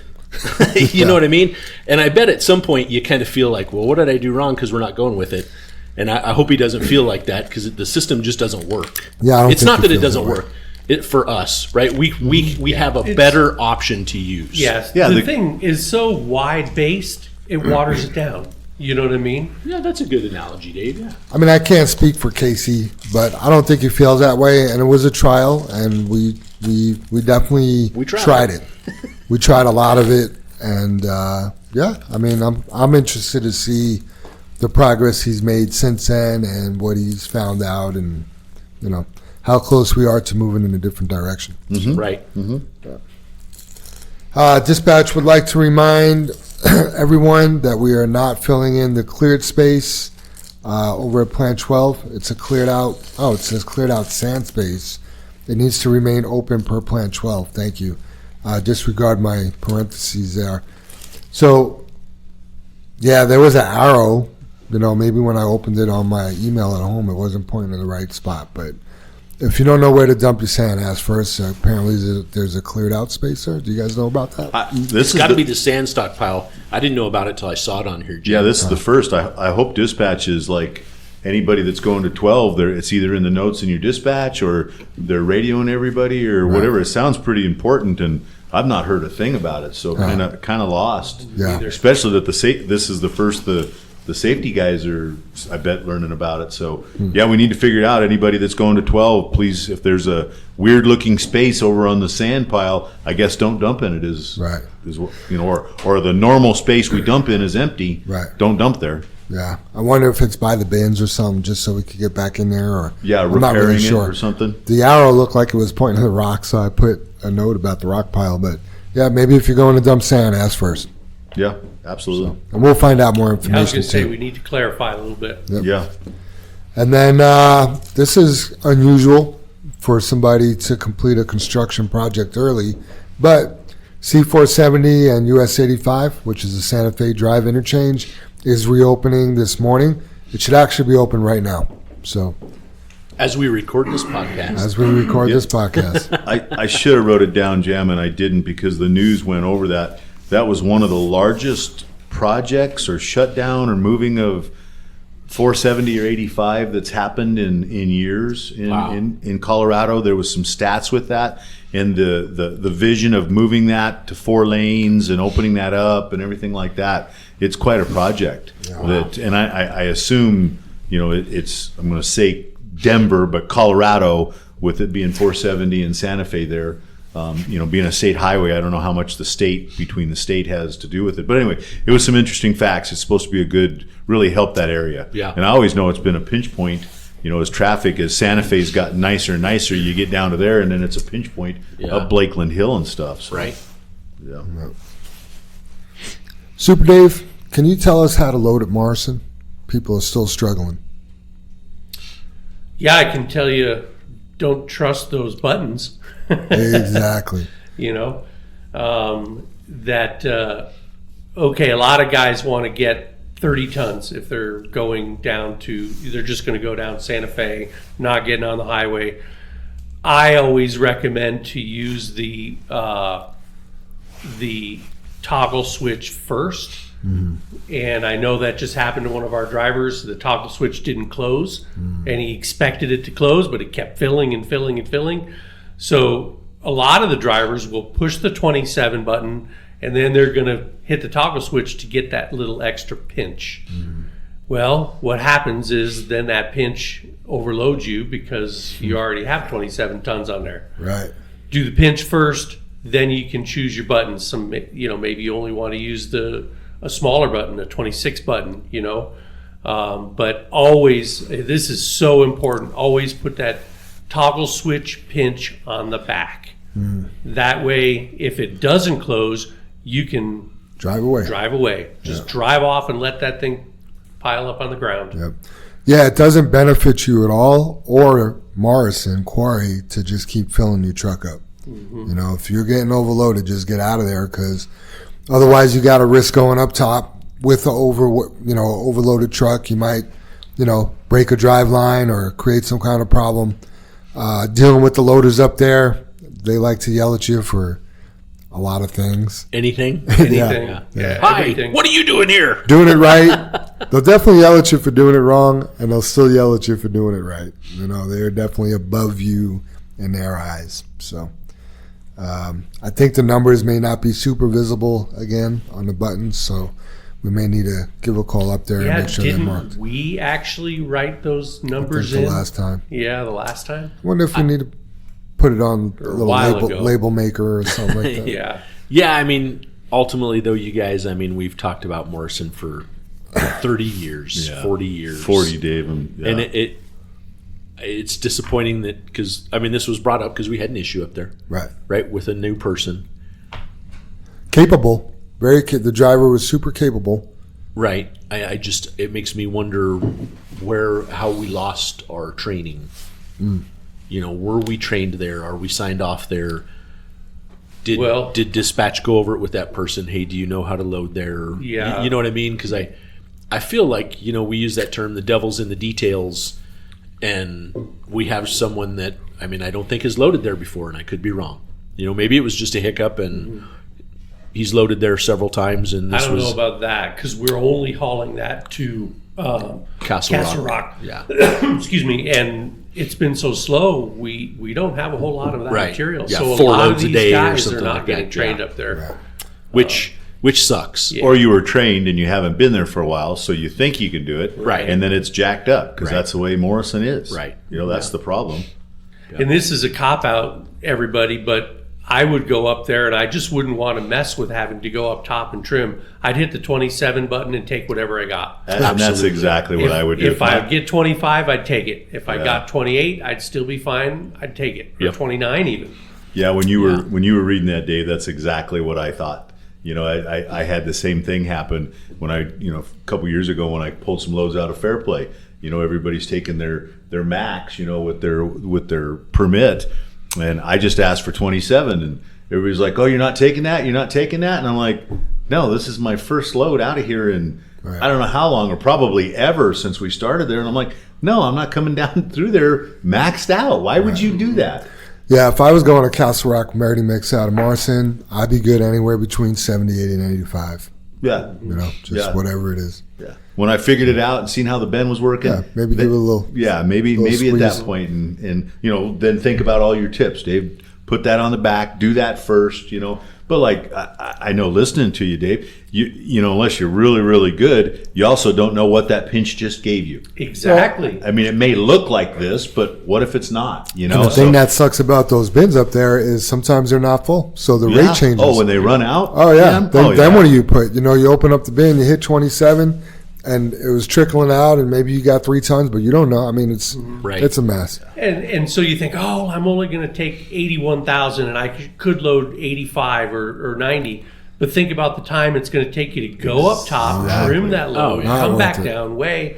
Yeah. You're better off just taking your 27 tons load and go. Getting out. Yeah, you gotta really do the math, don't you, Super Dave? Because it doesn't pay. Nope. Yeah, I mean that's difficult going up top. Yeah, we've told the story when Maroney used to haul with us so much out of what plant is that? Plant 3 now, but it was when it was the gravel side of it. When we'd haul down to the plant 2 there for ready mixed. I mean, I'd grabbed a load, delivered it, and come back, and somebody's still trimming. Yeah, they're trimming because they, can I get a half a ton? And then they were over, and then they're like, and I'm like, I just got a full load on you. Right. Like, how does that math work? It just doesn't. Yeah. Also, keep in mind, guys. Let's say there's a run and you could run it heavy, but like you said, Jim, you got to do the math, right? Because let's say you're taking, instead of 27, you're taking 32, right? So you got 5 extra tons. But the guy that's just taking the 27 gets an extra load. I mean, do the math. Right. What's better? Yeah, it absolutely. Because you're going to go slower. It takes more time to load. You may have to trim. All those things come into play. Yep. So may not be worth it. Yep, no doubt. Absolutely. All right, we got the second annual truck rodeo coming up. Joanne put a nice little email together here. On Monday, March 18th, which will be this Monday, we will be putting a sign-up sheet in every truck. It will have all of the information on it, and it is mandatory to fill it out and turn it in by Wednesday evening with your tickets in the box. Ticket in the box, huh? There will be boxes on the sheet to mark if you are joining. How many you will be bringing, a box to volunteer, and a box if you wish not to participate. Again, this is mandatory to fill out and turn in. It's not mandatory to participate, but it is mandatory to at least let us know. So we know you're not going to participate. Yeah, it's RSVP. It's kind of so we're not ordering food or trying to do this. It's kind of like the insurance thing. If you don't want it, it's mandatory to tell us you don't want it. Yeah, tell us, right? That's all. Yeah. Joanne's just being really aggressive here. Man, she's mean too. Joanne. Yeah. You just turned her red. Yeah, she's waving the paper. She's not going to hear this for hours. Her face just turned red. She's like, "What's going on?" She doesn't even know why. Is it hot in here? We will have signage this year to let you know where the kids' corner, testing, pre-trips, course, participant parking, food and seating for spectators will be. This will also be mandatory. No, just kidding. There will also be a bouncy house, face painting, and a pile of dirt with hidden prizes in it for the kids to dig up and keep. I really like that because the dirt piles were, I mean, the kids were just like, Dustin Currio's kid? They just want to play in the dirt. Right. Yeah. So that's awesome. Who doesn't want to play in the dirt? You just hired somebody that wanted to just play in the dirt. Did you hire that guy? Yeah, I know who you're talking about. Marion? Last name, I think, is Marion? Yeah, actually, he starts Monday. Yeah, Nice. MJ, there you go. And he did correct me. It's not Marion, it's Marion. Told you. Yeah, he did. Marion is with 1 R. Marion is 2. Gotcha. And I said, don't worry about it. I'm just going to call you MJ. There you go. Lunch will be served again this year and drinks throughout the day. That's non-alcoholic drinks. Just to be clear, no alcohol at the rodeo. Yep, it's a family atmosphere, you guys. Yep. We do need volunteers with the Kids Corner, judging, course staff, parking staff, swag table, and food tables. Anyone can help and anyone can participate, including mechanics, wash bay, office, and obviously drivers. If you have any questions, suggestions, or concerns, please do not hesitate to speak with anyone on the rodeo board. That would be Dustin Romero, Rick Ray, J.R. Sands, Dan Hawk, Jesse Baeza, Scooby, Ken Anthony, Amber Carolus, Casey Guthrie, George Potkeeter, Troy Hunt, Veronica Areola, and Joanne Leonard. Just ask Joanne. Let's do this. Together we are better. So. Hey, and then on that too, I don't want to make the rodeo exclusive to the drivers. I mean, if you work in the wash bay, because the wash bays, they've been backing and parking trucks all night long. Yep. Any of the mechanics, they back trucks in and out. This is for anybody to join in. Everybody to participate. Yeah. Did we have a mechanic participate last year? I thought Chris. No, Mitch didn't Mitch. Little Dustin. Little Dustin did it. Yep. That's right. Yep. And he did good. Yeah, better than me. Yeah. You know, I can't throw it out there, but it just popped into my head because I'm going to say it anyway. You can't? But it would be nice if a significant other or something wanted to try to back one of the trucks up or try to. And I don't know if we can really do that. We just have to be careful because with it being an automatic, I mean, you just it's not like you have to shift or know how to do a clutch. You just have to back up. So I know we can't do that, but maybe it's something that we can. Hey, you want to get a taste of what it's like to drive a truck or back one up? Here you go. You know, we should add that or think about that for next year. The good news is, working here, Jim, we can do that. We can. Yeah. Right? Yeah. Absolutely. Should just ask the owners. Absolutely. I bet they're all for it. Yep. I just want to give a shout out. I know we're in discussion, but I just want to give a shout out because these are almost all the same people on the board for the rodeo this year. I think we're only different one person maybe there. I think George. I remember right? George Otherwise, everyone else was on it last year. Those guys rocked the rodeo last Ken year. Anthony was on the board. And was Jesse? Well, I just know he did so much work. That's true. I feel as though he was. If he wasn't on the board, he was a huge participant. Sure. I mean, he may not have been on the board, Jam, but he was a massive participant in The setting obstacles. up and Absolutely. creating and Definitely building. not trying to take anything away Yeah, from no, Kendrick. I know you're not. I don't think the average person knows what's going into this. Yeah. You know what I mean? What they did last year to create this was phenomenal, and it rocked. It was a lot of fun. Yeah. You know? Yeah. I need to talk to you guys about the truck rodeo after the podcast. Well, we could talk about it now on air. No, I'm just kidding. Let's see where we're at. Super Dave, you want to give us some March snow facts? Sure. So we were, the last 2 days, everybody's just been talking about the storm. So I was looking at 9 News. Actually, Fox 31 is where I saw it. But we have a long history of snowstorms on the 13th and 14th of March. Really? Yeah. So I was shocked. So in 2003, we got 31 inches of snow. A little bit later, but on the 17th and 18th.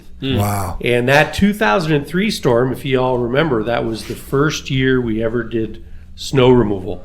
And that was huge. That was when Scooby was out doing the night shift and Bill Whitley stopped and talked to him. It was the year that Scooby got the blade stuck in the off ramp that you had to come out. And me and you, Jim. Not to correct, it was the loader, but it doesn't matter. Oh, it was the loader. It was the loader. I thought it was the blade. No, it But was it was so funny. Jim got in it, and like 30 seconds he was out.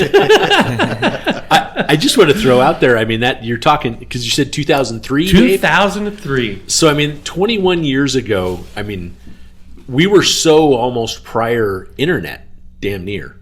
You know, Right. where the technology has come. flip phones. Right? And I guess my point is that storm was so severe, so bad, such a brutal blizzard.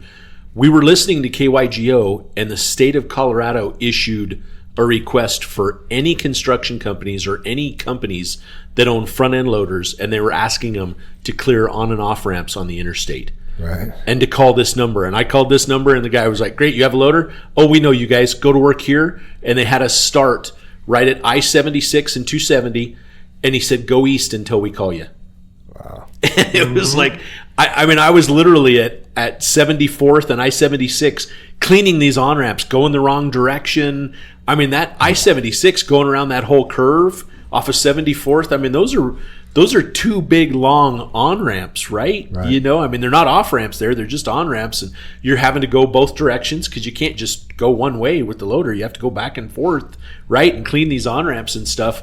And I just remember that loader never shut off. We just went to 88th, and then we went to 96th. Then we went out to Highway 2. Yeah, and I mean, we were all the way to Bromley when they finally called. But to Dave's point, you know, and I'm sorry for interrupting you, Dave, but a guy named Bill Whitley was working at Rolla for the UP and came out and grabbed Scooby. And, of course, Scooby knew him. They were former Clear Creek Lacey guys together. And Scooby calls Jim and I, and he's like, hey, we can have the Union Pacific Railroad contract to clean the car lot here if we just go to work there. And Jim and I were so skeptical, like, they're not just going to give us a contract for the UP. Who are the contractors doing it now? Right. You know what I mean? Everything about it just seems so goofy. And, man, the next day we were cleaning the UP, and we haven't stopped. I mean, the only change is 2 years ago. When I say we lost the contract, I guess you can say it that way, but Rail One came in and signed a nationwide contract with the UP. Oh, wow. So technically we lost it, but we do that yard and more.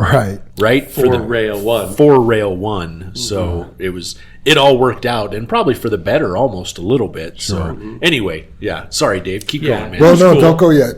2003, was that the year it snowed like, I feel like it was like 30 days in a row. Some kind of flurry. Yes, Jim, it was. It was like a flurry, or because I was working for AI at the time, running a ready mix truck, and it was like, no work today, no work today, no work today. Right. There's just like snow, snow, snow, snow. If I remember right, it was that year that it was the longest we ever had snow on the ground. Yes. Also, because it was cold. Yes, it was like I'm making up 80 some days in a row that we were snow covered. Yeah, that was a storm. Yep. That was a winter. Right, it really was. Yeah. We even had Sweetman out there helping us at the car lot, and Greg Thayer with his loader. Yes, I mean, we were calling out the reinforcements. It was a big deal. Yeah. So here's another big storm that happened on the 13th of March in 2019. We have the bomb cyclone. You remember that, Jim? Oh, yeah. I worked that one, me and Jennifer. Yeah, we had the generator going to try to get power. We had 80-mile-an-hour gusts. We had 8 inches of snow. It knocked out power for 500,000 people in the metro area. That was a big deal. It was the lowest barometric pressure ever recorded in Denver. Wow. That was on the 13th of March in 2019. And then very recently in 2021, we got 27 inches of snow that happened over the 13th and the 14th of March.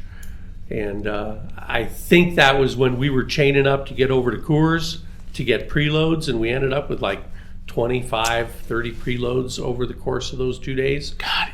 Because I-76 was closed. Yeah. We could not get out there to deliver them. Isn't that crazy? I mean, we've been fighting climate change for 3 decades. And it always snows the same time. That's so bizarre. Always March 13th. Here we go again. Always on That's these. because all the spring drivers in... I don't know. You guys are not helping me be a smart ass at all. Do you need help? I don't think he needs any help. Oh, man. I know. Somebody will correct me on the 3 decades, but I had to make it 3 because it sounded better than 2. Oh, yeah. Is that it on the March? That's it on the March snows, yeah. Okay, gotcha.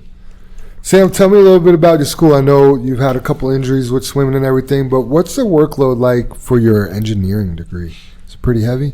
Yeah, definitely not easy. Right now I'm just in first year engineering, and second semester I'm looking at 16 credit hours a week. And that's just like 16 hours worth of classes, but then some of them, like my engineering class, is Wednesdays and Fridays, and it's a 2-hour class.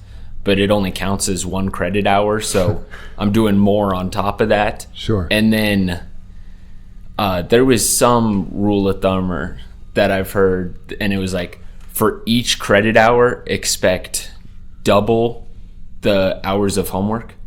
Right. So if it's a 2 credit hour class, you're getting 4 hours worth of homework that week. Wow. And I don't know, personally, I don't think that's quite true, but it's still quite a bit of homework. So my usual day is like wake up, go to morning practice. How long is that for? Hour and a half. Okay. I think somewhere around there. Yeah.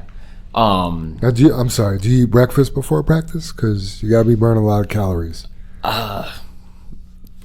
Not as good of a breakfast as I should. Okay. It's a little tough because those early mornings the dining halls aren't open, so not getting like a full meal or anything, but have like protein shake and some bars or just little things, and that'll usually time me over till right after morning practice, and I'll stop by the dining halls, and then I'll go to my classes for the day, and then I usually get an hour or two of homework in before my afternoon practice again, and that one would be for 2 hours of just swimming, and occasionally there's an hour lift as well. Gotcha. And then it's homework the rest of the evening. Wow. So what time do you wake up? Morning practice starts at 6, which that's sleeping in for you guys, but I'm getting out of bed probably 5:40. Okay. 20 minutes. Yeah. That's why there's a short breakfast. I roll out of bed and it's pretty much just a walk across the street and I'm at the pool. Cool. And then what time do you go to bed after all the studying and everything? I try to be in bed before 11. Okay. And then I know you said you had occasional lift. Is that all strength and conditioning based? Yes. Okay. Like Olympic lifts, Gotcha. stuff like that. Okay. What's your favorite Olympic lift to do? Oh, I don't know. Cleans are pretty fun. Cleans? Gotcha. Okay. And then your engineering classes, like what are you learning in that? Okay, so this semester in my designated engineering course, it's all, they call it MATLAB, and it's just a kind of coding program. And you can just input like data files and then write the code to read that data for certain columns or rows, and then you can write out the calculations for whatever you want, and then code out how to graph it, and then code the statistics to it. That's just a lot of what we've been doing recently. Makes complete sense. Yeah. Did you guys pick up on that? It's pretty tough in the class as well. Right. It sounds like you create a problem, you figure out a way to solve it, and then you have to write the answer is what it sounds like, right? Yep. That's all to it. And then what do you want to do with your degree? There's a caterpillar plant 15 minutes off campus. We had a guest speaker in one of my classes come out, and it's like the large, what they consider the large engine, I'm going to say division, I kind of forgot, but his like whole job for the past 30 years was just analyzing like combustion and how to make it more efficient and more powerful, and making sure all the fuel's getting burned and all that. And it was like, that sounds awesome. He brought out piston, and it was huge. Like, I've just never seen something so large. Like, if you took your whole hand out, it was probably to the first knuckle. Oh, wow. Of all your fingers. That's big. Yeah, when I was in the Coast Guard, the cutter I was on, they had two 18-cylinder engines, but they were like locomotive engines, and you could just, if there was a problem with a cylinder, you just unbolt that one and put another one on. It was pretty wild. Right? Isn't that crazy? Those cylinders were like this. They were really, really big. Same thing with the cams. They just bolt together, and it was like a Lego, I guess. So, pretty cool. So you enjoying Purdue? Oh, yeah. Okay, awesome. You got any questions for your dad or Jim while we're here? Oh, I'm always asking questions. Yeah. Okay. I was going to say, man, put me on the spot. I'm all ready. Well, Gilly wants to put you guys on the spot. He says, "What's up, Jam? Late podcast question for tomorrow. Asking the brothers if any of the new 30 trucks coming are going to be 567s. If not, why are we moving away from the Pete's?" That's a political question. Right up your alley. Not really. It's a financial question, right, Jim? Price It point, right? is, yeah. Yeah. Yeah. Well, kind of all of the above, right, Dave? I mean, it's Gilly, it's price, it's service, it's sales, it's support. I would tell you probably the number 2 driving answers to that are service, well, 3. Service, sales, and support. And I guess what we mean by that, MHC Kenworth is 24 hours a day, 7 days a week. They will come here. They will pick up our trucks from either yard. I know they don't see it at yard 23. Actually, Gilly's here, but people here may not even know it. But we will have, like they have a right front spring campaign going right now. We have to replace the pad, the mount, and the what's the name for the? I keep calling it the tower, Jim. I That the can't- top of the U-bolt goes the crown over or something, but it's crown, not. It's yeah, not, something like that. That's not the name. It's the perfect word for that Perch? component too. No, it's Now, not the perch. anyway, yeah, whether you guys know it or not, Kenworth MHC actually drives over here, 2 guys in a pickup, and we tell them, like I'm making it up, but 56, 57, and 58 need the springs put on them. They're not working Saturday. They'll come over and they'll grab 57. They'll finish that truck. A guy will come over, drop it, pick up 58, get it repaired, come back, drop it, pick up 59, come back, drop it. And we have 3 trucks that were repaired, and it cost JFW nothing. If we were to try and get those 3 trucks over there, on Friday night, we'd have to have 3 drivers take those trucks over. We'd have to pick those 3 drivers up. We'd have to take them back. Then Monday morning, we'd have to connect them. Just that alone is a huge service sales point, right? And when we talk about sales, Rick Bowen, who's been on this podcast before, I mean, Rick, I don't know if you're listening. I happen to know you're somewhat on a vacation in California today or this week. I mean, that's when you know your salesman pretty close, when you know where they're at on vacation, right? Rick's the man. Rick's the man. Yeah. And you guys, Rick calls and keeps Jim and I informed on every single thing you can imagine. What they're doing with emissions, what the trucks are going to have, what the trucks aren't going to have, what engineering can do. You know, the problems we've had with the trucks. He's bringing, he likes to call it, he calls it Mother PACCAR. And the reason he calls it Mother PACCAR is because Mother PACCAR is the proud mother of Peterbilt and Kenworth, right? They own both. But PACCAR has the Kenworth division and the Peterbilt division at PACCAR, right? So Rick has brought in, I mean, I can name the people that we know at PACCAR. So when there's something going on, I can actually call the head of the engineering division. I can actually call the head of the service division and go, "Hey, Andy, what's going on? Why are we having this problem? What's happening here? Yada, yada, yada." And you guys with Peterbilt, we know nothing. I don't have a name. I don't have a number. Our salesman is absolutely clueless. And that's not a shot, right? That's how it's always been. And not just on Peterbilt, but in the past from Kenworth. And I guess MHC Kenworth, Rick, and I'm putting it to Rick Bowen, that he makes this happen. Man, right? What a competitive edge.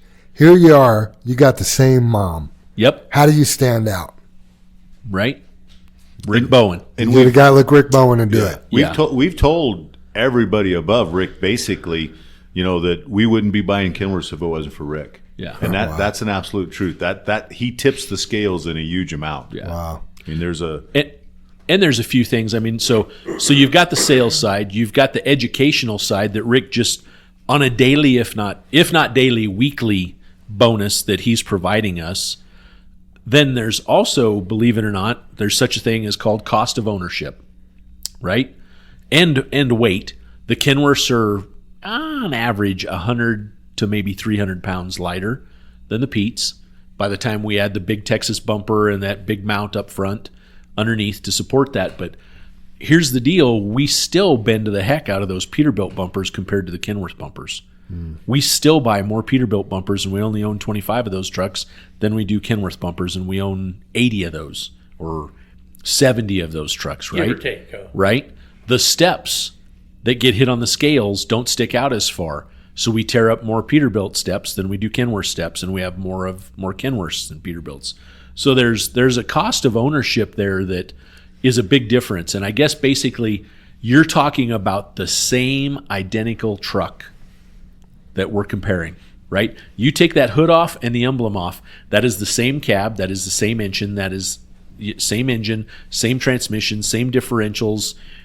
There are choices in the air ride that we chose different on the Kenworths versus the Pete, but these 33 trucks that are coming in will have, I'm going to call it the Pete air ride, even though it says Kenworth on it. It's the same identical air ride that the Petes have.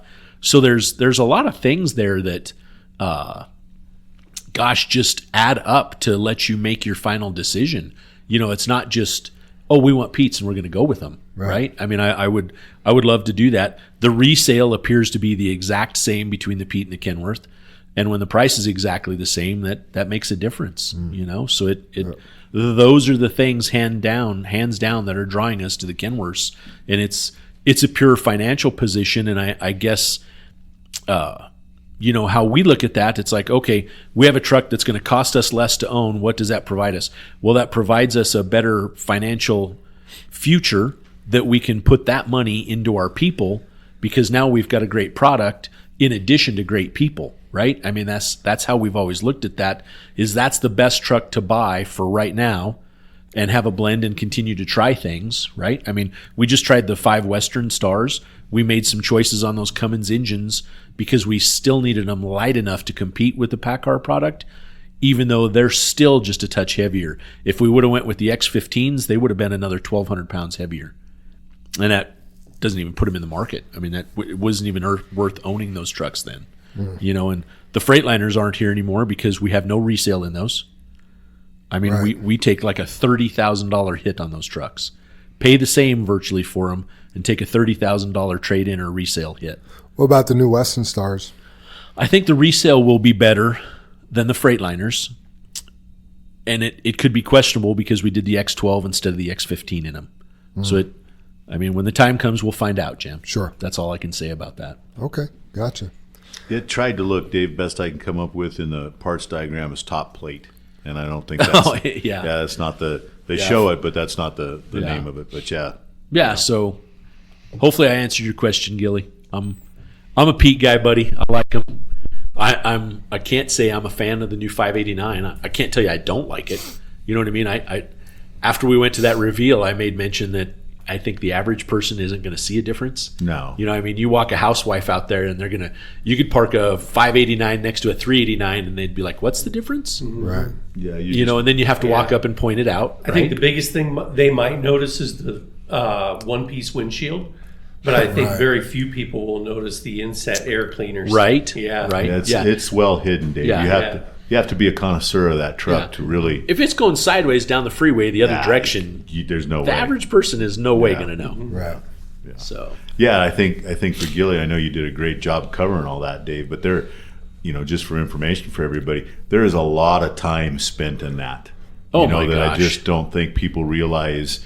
And then when you do get the quote, and they always send you a spec sheet, and you're thinking, okay, we're done. This is the same truck we've been buying for 40 years. I wish. Right? And then you're like, well, what's this? What's this mean? What is this? Right. They give you a build sheet, which is the spec sheet, and it changes from year to year and all the different stuff. And it is really a process. And then we end up getting the truck and we're like, what's that? Right. And it's not even what we ordered or it was right there on the order sheet and we missed it. So it is a process. Yeah. One of the things, Gilly, we've been back to the factory, both the Peterbilt and Kenworth factories. Kenworth has 2 factories. They have one in Washington and the other one in Ohio. We've been to both, and Peterbilt in Denton. We've been to Ohio a handful of times. We've been to Denton, Texas a handful of times. I've only been to Washington once. Was it just once? Yeah, just once, for you too, Jim? Yeah. And we love those trips, you guys, because inevitably we walk down that assembly line as they're giving us a tour of the factory. And what Jim and I like about that is you see a truck go by and you're like, what is that? What is that called? Why can't we have that? That would work for us. And it's, I'm just making something up right now, like a chain hanger, or like I didn't know we could get chain hangers at the factory. We can get factory chain hangers. Why didn't someone tell us we can get factory chain hangers? Why are we spending the time putting chain hangers on when we can get them from the factory, right? Stuff like that. The tail lights being inset or recessed in the rear cross member. Why should we have them attached, just vibrating, dangling below like the first 40 Kenworths we got? Once we learned we could put them on the inset of the cross member, now we ask Peterbilt, Kenworth, and Freightliner and Western Star to do that, right? Because that's lowered cost of ownership.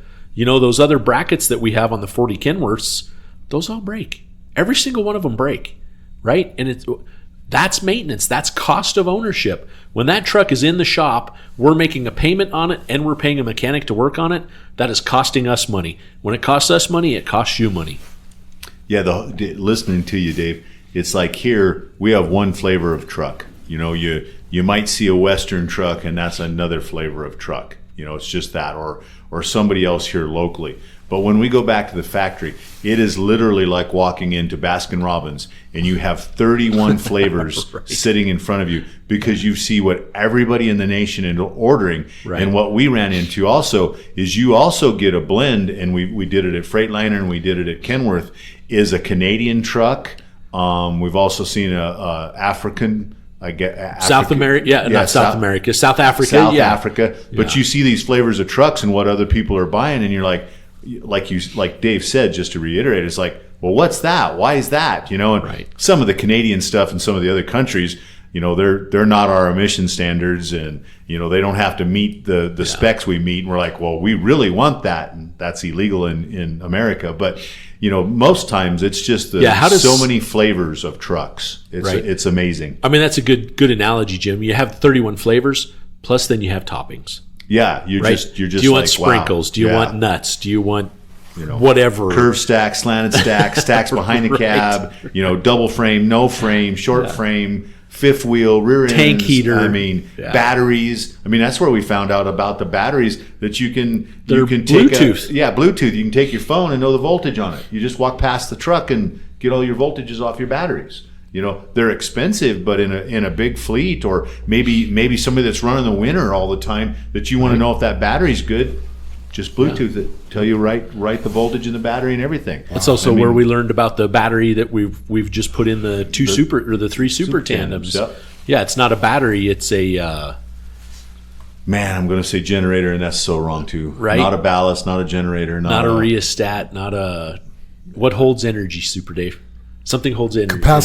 Capacitor, yes. It is a capacitor. They're capacitors. Good job, Jam. Yeah. Yeah, so there's only 2 batteries in the new super tandems, and this is something that we've been going to work on, and it's kind of a coincidence that, because who bought them, Jim?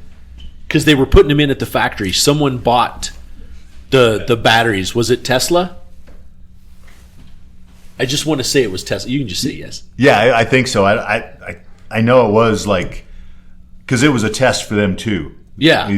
Like 2 years ago, we were at the factory. We saw these. The batteries just looked different. There was just a little, and we're like, what is that? Actually, I think we were actually looking at the Bluetooth batteries that you check off your phone. And we looked at this other battery, and the guy's like, oh, those aren't batteries, they're capacitors. And I'm like, well, I don't understand. What does that do? And the big thing about a capacitor, so here in our yard, we have our jump truck. When a truck's dead, right. We have to run around and jump it with another battery. That's our capacitor. Right. With the capacitor, we're being told the way that works, it will never drop below 12 volts. Now, it will shut off and not allow the lights to stay on or whatever. It will let it kill the first battery, but supposedly that truck will always start. Huh. And those batteries are, oh my God, you guys, I think it's $1,000 each per capacitor, Jam. Wow. So we put one badass standard battery. I think we actually put a dry cell in there, and then we put a capacitor next to it. And the main reason we did that is because they're in the cab under the seats. So first thing, I had to take one on a test drive the other day, and I look over, I'm like, man, I hope those batteries stay good, because I don't want to be breathing in that sulfur shit. You know what I mean? And then I came back to Mike. I'm like, kind of weird to have the batteries in the cab of the truck. He's like, they're dry cells. You'll be fine. Yep. So So I mean, you have to think of that, right? Yeah. So you'll never have that sulfur smell. I mean, they may quit, right? But our plan is we should never have to jump that truck. Right. It should always crank. We're gonna find out. When are those coming back and ready to be put into service? Jam, $1 million question, buddy. We hope in less than 30 days. Wow. Right? Long That's time, gonna be badass. Yeah. Long time, but I mean, are we gonna be paving in 30 days? Well, when they get here, we still got to paint them, and we still got to put Gotcha. liners in those beds. Oh, gotcha. Yeah, Mike and I were working on liners yesterday. So another 2 weeks after they get here, or 30 days, or yes, two 2 weeks to to 4 30 weeks? days. Yeah, I hope it's less than 30 days, man. Gotcha. I really do. Yeah, yeah. We're pumped. We're excited about those it's trucks. Cool project for sure. Yeah. Been a project for sure. Yeah. Oh, yeah. Yeah, you know, something I want to dip back to Rick Bowen. You know, I bet people in the afternoons, or if they're broke down here during the day or something, I bet that when they walk past, you know, Dave and I's office, they'll see me in there, and I bet it just appears like I'm bullshitting with any salesman that's here, which it's conversation, but in those conversations, it's about information. Right. You know what I mean? And we are so cutting edge with everything we do, you know, and we've tried many things. Some have failed, some have been great successes, you know, and until we try it, we don't know. You know, like the 5 Western Stars, we're trying them. Right. We'll know in the end. And we just want the best for everyone involved and what will work the best. But in order to get that, you have to have those conversations. Sure. You're in there with Rick Bowen, it looks like you're doing business. When you're in there with Ray Scott, there might be some bullshit going on. That's because politics are bullshit. Yeah. Right? It looks like Yes. that, right? You got to cover that. Yeah. Because cab overs are making a comeback. Yeah, they are. They are. Yeah. I actually reached out to Frenchie. I don't think you were on that email because they're Freightliner's producing a new cab over, and don't you think a cab over would be light? There's no hood on it. Right. And if there's no sleeper on it, it is just a cab. Right. And they're not making one for the Class 8 truck. Wow. Here in America. Yeah. Wow. And I'm like, that's BS. Because, I mean, I know you guys think this is funny, but you may not. Gilly, I know you want a Peterbilt. I know that was your question, buddy, but if we could put you in a truck that weighs 13,000 pounds and you were Yes. being paid an additional ton per load, Yes. OMG, man. Yes. That's bank. That is nothing but money. Tell you what Gilly does want, because this is his next question. Any plans of making any of the new trucks dual PTOs for the couple of us that are back and forth from bulking to end dump? Well, he should be in that truck because I think Big Country is in that one. I thought we talked about making a switch, and honestly, I don't know where we're at in it, Jim. Because one of those trucks has a dual PTO. Yeah, that's Big Country. Yeah. But he never runs an end dump. Right. And Gilly came to me and he said, well, what about putting Rob in 0023 and then Big Country in 0014, I think. And then Rob's truck. Yeah, Yeah. put Gilly in 0010. Yeah. I mean, we should just make that happen. You know what I mean? It should just happen. I don't know what's holding us back. I think it's just been slow enough that we just haven't done anything with it. Yeah. Yes. And Is that Ray Scott? I think to the rest of that question for Gilly is just the cost of the PTOs, because you got to look at, you're not going to really know which truck. So let's say we outfit 50 of them. The other 50 are what we're going to be using. Right. You know what I mean? Sure. And then to do all of them, it just doesn't make sense. I just had along those lines, I just had a conversation with a old employee we had working here that bought his own truck, and he was getting his PTO installed at IMCO. And part of the conversation was IMCO was trying to talk him into a pump like that. And it was a pump that could run a low boy, a side dump, a flow boy, any of those kind of stuff. But it was double to even almost triple the price of what our PTOs are. And he was calling. He's like, "Hey, can I get your advice? Would you do that?" And I'm like, for a single guy, if you can afford it, absolutely. That gives you the availability to go pull anything, especially if you're trying to make a living. Our forte is in dumping. It doesn't really fit us. Sure. So, in that situation, but you're talking double or triple to have that installed. You're trying to get started. Right. And, our average price of our PTOs, we had to put the live live. I don't know what's the PTO live flow. What's Hot shift. What is it, Dave? It's called a hot shift Oh, PTO. hot shift. I thought So you it were can saying, shift while you're I thought you were moving or saying in gear. auction. I was like, I couldn't pick it up. But a hot shift PTO, which is live all the time, and just our cost that we get, they were $2,700 a piece. That's just the PTO. That's not the pump. That's not the rest of the stuff. So yeah, it's an interesting thing. When you get breaking it down per vehicle and all that kind of stuff. It's the same thing we talk about, just like our load gauges. It's a simple thing, but look at the cost we've invested in that simple gauge to help us out. So yeah, always, we love to be cutting edge, though. I can't imagine trying to do this job without some of the things we have nowadays. Right. Oh, I mean, could you imagine amazing. having, the group of trucks we have now with the technology we had 20 years ago? Yeah, I mean, none of the truck tracking, none of the cameras, none of the gauges, none of the. We would be a recipe for failure, right? It would just be a mess day after day after day. Here's a trivia question for you. Sorry to interrupt. Yeah. What is the one piece of technology we went backwards on? Technology-wise. that we would have not done, Jam, or what? Yep. We went recently. Yep. That we actually went backwards on. We went backwards on it. What'd you say, Sam? Emissions. No. The tire sensors, because the company's out of business. Nope. So we can't get them anymore. When it works, it works. I don't know. So you have an answer, Jam? You have Absolutely. A piece? Yeah. Really?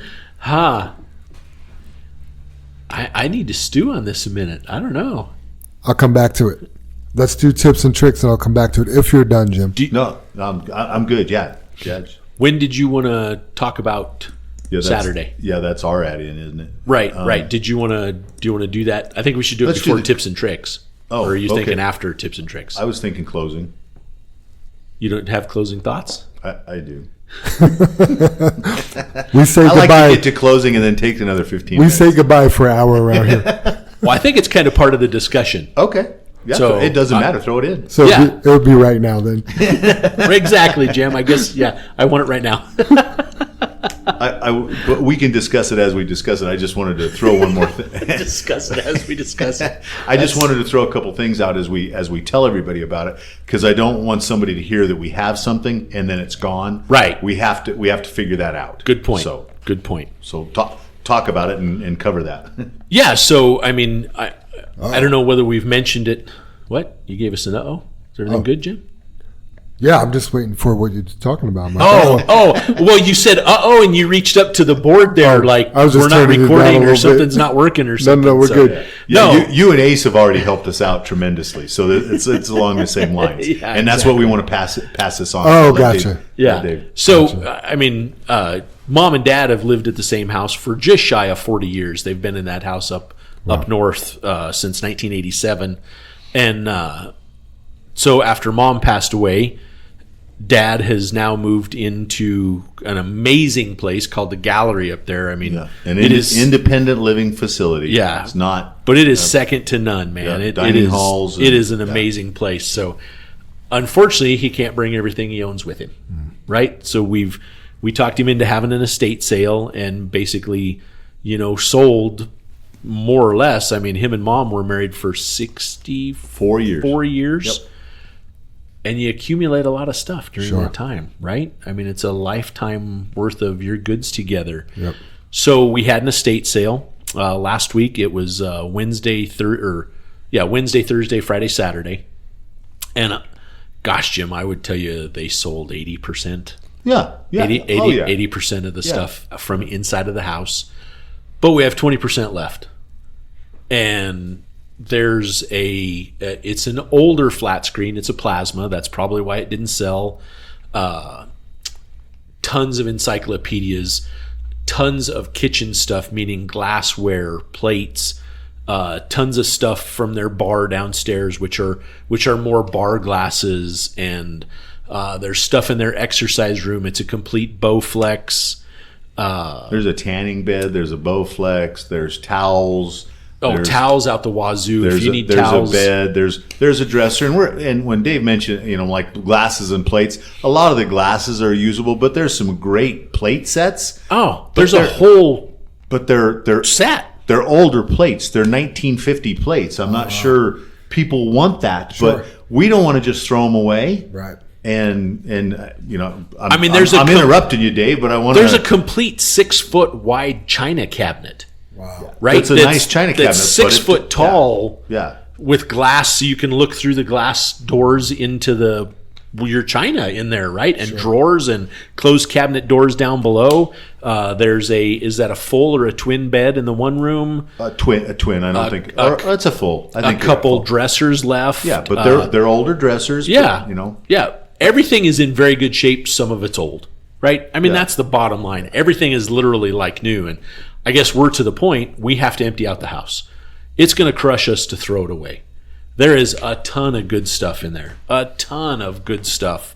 And I guess what we want to do... Washer and dryer. Oh, gosh, yeah. Thanks, Jim. There's a washer and a dryer. Again, older. They're actually the kind that uses water when you fill your washer. Like, it puts water in it. It doesn't just, like, use a sprayer and dampen your clothes and says, oh, they're good. You're right. And then you have, like, a $300 service charge for them to come out and go, oh, this is junk. You need to spend $2,500 on a new washer. Wow. These are real washers and dryers. So perfectly good upright freezer in the garage.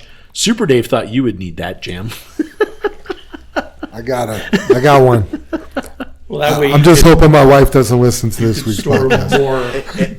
And I got to throw out there too, and it's probably not what you can hook to a computer or a laptop, but there is a whole organ, an organ, a musical organ, a badass with 2 rows of keys. Yeah, you can play for the church. Yes. Yeah. Yes. But, I mean, you can play piano lessons, organ. There's also a complete piano downstairs. Yeah. Wow. That is it's a player piano, but it works just fine just to play it by hand.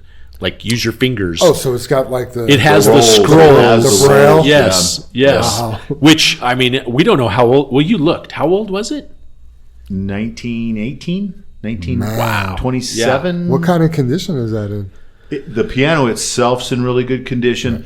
The player part of it is not, Jam, because it's all ran by billows and air, and those are all hardened and broken. They're dry rotted. They're dry rotted. Man. But if you could, and we looked, and we're not trying to give somebody junk, but if you wanted to learn how to play a piano, here's a whole piano. Right. If you have kids that are taking piano lessons, here's a free piano. Yeah. Right. If you want to restore a piano, there it is. Wow. But we looked, and we don't have the time, you guys, and we're not. Right. Yeah, and we're not. The thing is, and Dave said it, we don't want to throw this stuff away. Sure. So we'd like to offer it to all the JFW employees, anybody that's listening, for free. If you're interested for free. Interested in stuff. At least come take a look. Walk through the house. Give us a call. You know, we want to be there between 9 a.m. and 3 p.m. Saturday. Gotcha. Bring your wife, bring your kids, whatever. Come walk through, see what you want. You can have it for free. I mean, the plasma TV, the bed, you mentioned Paco and Lauren, about if they have any families at the church. Lauren, sorry, Jam. It's okay. We have a friend that's Lauren. Oh, so gotcha. that was the reason I didn't bat an eye saying that. Sorry, Lauren. It was me, Dave. Yeah, I followed you right up. It doesn't matter. It's all sorry. good. Yeah. I'm sorry. Go ahead. No, I mean, if they have friends in the church that are in need of any of this stuff, we want to give it to people. Right? We want to give them what they need. Otherwise, it's a roll-off dumpster. That's where it's going. It's going to the landfill. And it hurts us. And again, we have enough time with our family and JFW here if we're trying to take stuff to Goodwill and do things like that. And, like I said, the stuff is old, but Dave's right. That washer and dryer, that's perfectly good. The TV's perfectly good. The glassware is perfectly good. The towels. The upright freezer in the garage. Yeah, there's the refrigerator. It's a refrigerator freezer in the house. Yeah. Wow. A stainless steel refrigerator freezer. Wow. Yeah. But we just got to empty it out. Got to clean it out. Yep. Yeah. When do you have to have it all out by? Saturday by 3. Gotcha. So there is a sense of urgency there. We're trying to get to where we can paint the house. Gotcha. and list it and stuff. Sure. There's tax implications and the way set up that Dad needs to sell it. Gotcha. It's not his primary residence, and just lots of things. So we'd like to try to, in our spare time, get the stuff taken care of. You guys got a lot of that. Yeah. And Jam, you mentioned, is there a deadline? Yeah, we would like you to come by and grab the stuff you can. if you need to get a piano mover, if you want either of those the piano or the organ or a refrigerator, we don't expect you and your wife to try and get it out of the house by yourself, right? Right. We'll do our best to help you, but I mean, Get a mover. bring someone. Yeah. You'd need a mover, Right. for that big stuff. But Sure. yeah. I mean, we're Yeah, just the Bowflex, some of the other. There's some weights. yeah, like you said, the tanning bed. It's a perfectly good tanning bed. I mean, I know that was something. It sounds weird that they had that. Mom actually, she used to tan. She made friends with this lady that owned a tanning shop. wow. And this was 25 years ago Right. when that was cool, right? Right. And she updated all of her beds and was like, Evelyn, do you want one of these? And she's like, well, I don't know that I need a tanning bed. And I think she bought it for like $300, right? Yeah. 20 years ago, Jim. I mean, don't know that anybody would want that, but It's supposed to be good for your, vitamin D levels, right? Yeah, Yeah. it's awesome to just go in the winter, Right. and just lay in Yeah. and just soak up some right? rays. Yep, yeah. you just turn it on and away you go.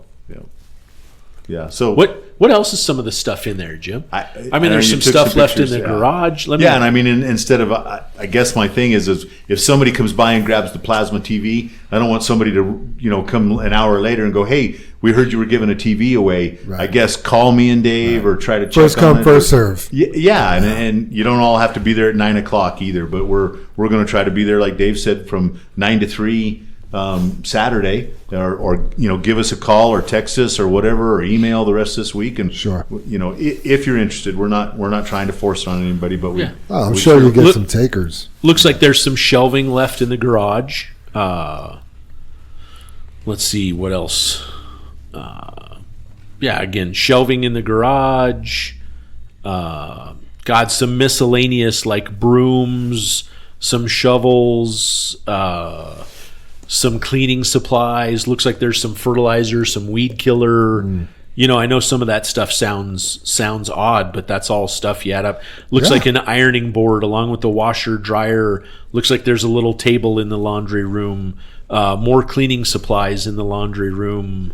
Were any of the sewing machines left, Dave? Did they all go? I don't know. The dishes here, you guys. This one set of dishes, it's plates, bowls, coffee cups, saucers, glasses. Actually, there's 2 sets. These dishes were never used. Wow. They're brand new dishes. When we saw them, we're like, when did she get these? Wow. Never used. So it looks like here 1, 2, 3, 4, 5, 6, 7, must be 8, must be sets of 8. And then miscellaneous, there's like pitchers, glass salad bowl, pitchers for like water pitchers, glass salad bowls. There's a butcher block for your knives and knives. I can't believe that somebody didn't take that. A butcher block and your knives that you hold them in. Other dishes. Gosh, what else is in the kitchen there? More bowls. Looks like a paper towel holder. More dishes. Oh my gosh, I can't believe the amount of dishes. So I know we've had a couple people that have bought new homes, and they need that stuff. So come get it. Looks like in the living room there, like I say, the plasma TV. Looks like that's a VCR or a DVD player, Jim, with the DVD. Okay, with the TV. Yep. Looks like there's a bass speaker and a surround Yeah, sound bar and on a the bass. bottom of the TV. Yep, there's the TV bar. There's the, depending on the TV, we can let the mount go, Dave. Yeah. Tons of books. The encyclopedias, I think that's just a thing of the past. It's kind of funny. I just saw a little clip. We're the last human beings that lived pre-internet. So like we, Our generation. Yeah, kid Sam's age, he's not going to go, hey, I need an encyclopedia to look this up. He's just going to look it up on the internet, right? They don't even know how to do that. So, back to the deal. The organ there's also a bench. A bench for the organ. Looks like in the bathroom, looks like there's actually a bedside toilet thing for disabled.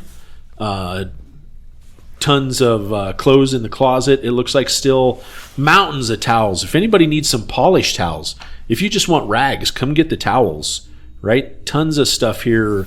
Some pillows down in the one corner. A couple more cabinets. It looks like a corner cabinet.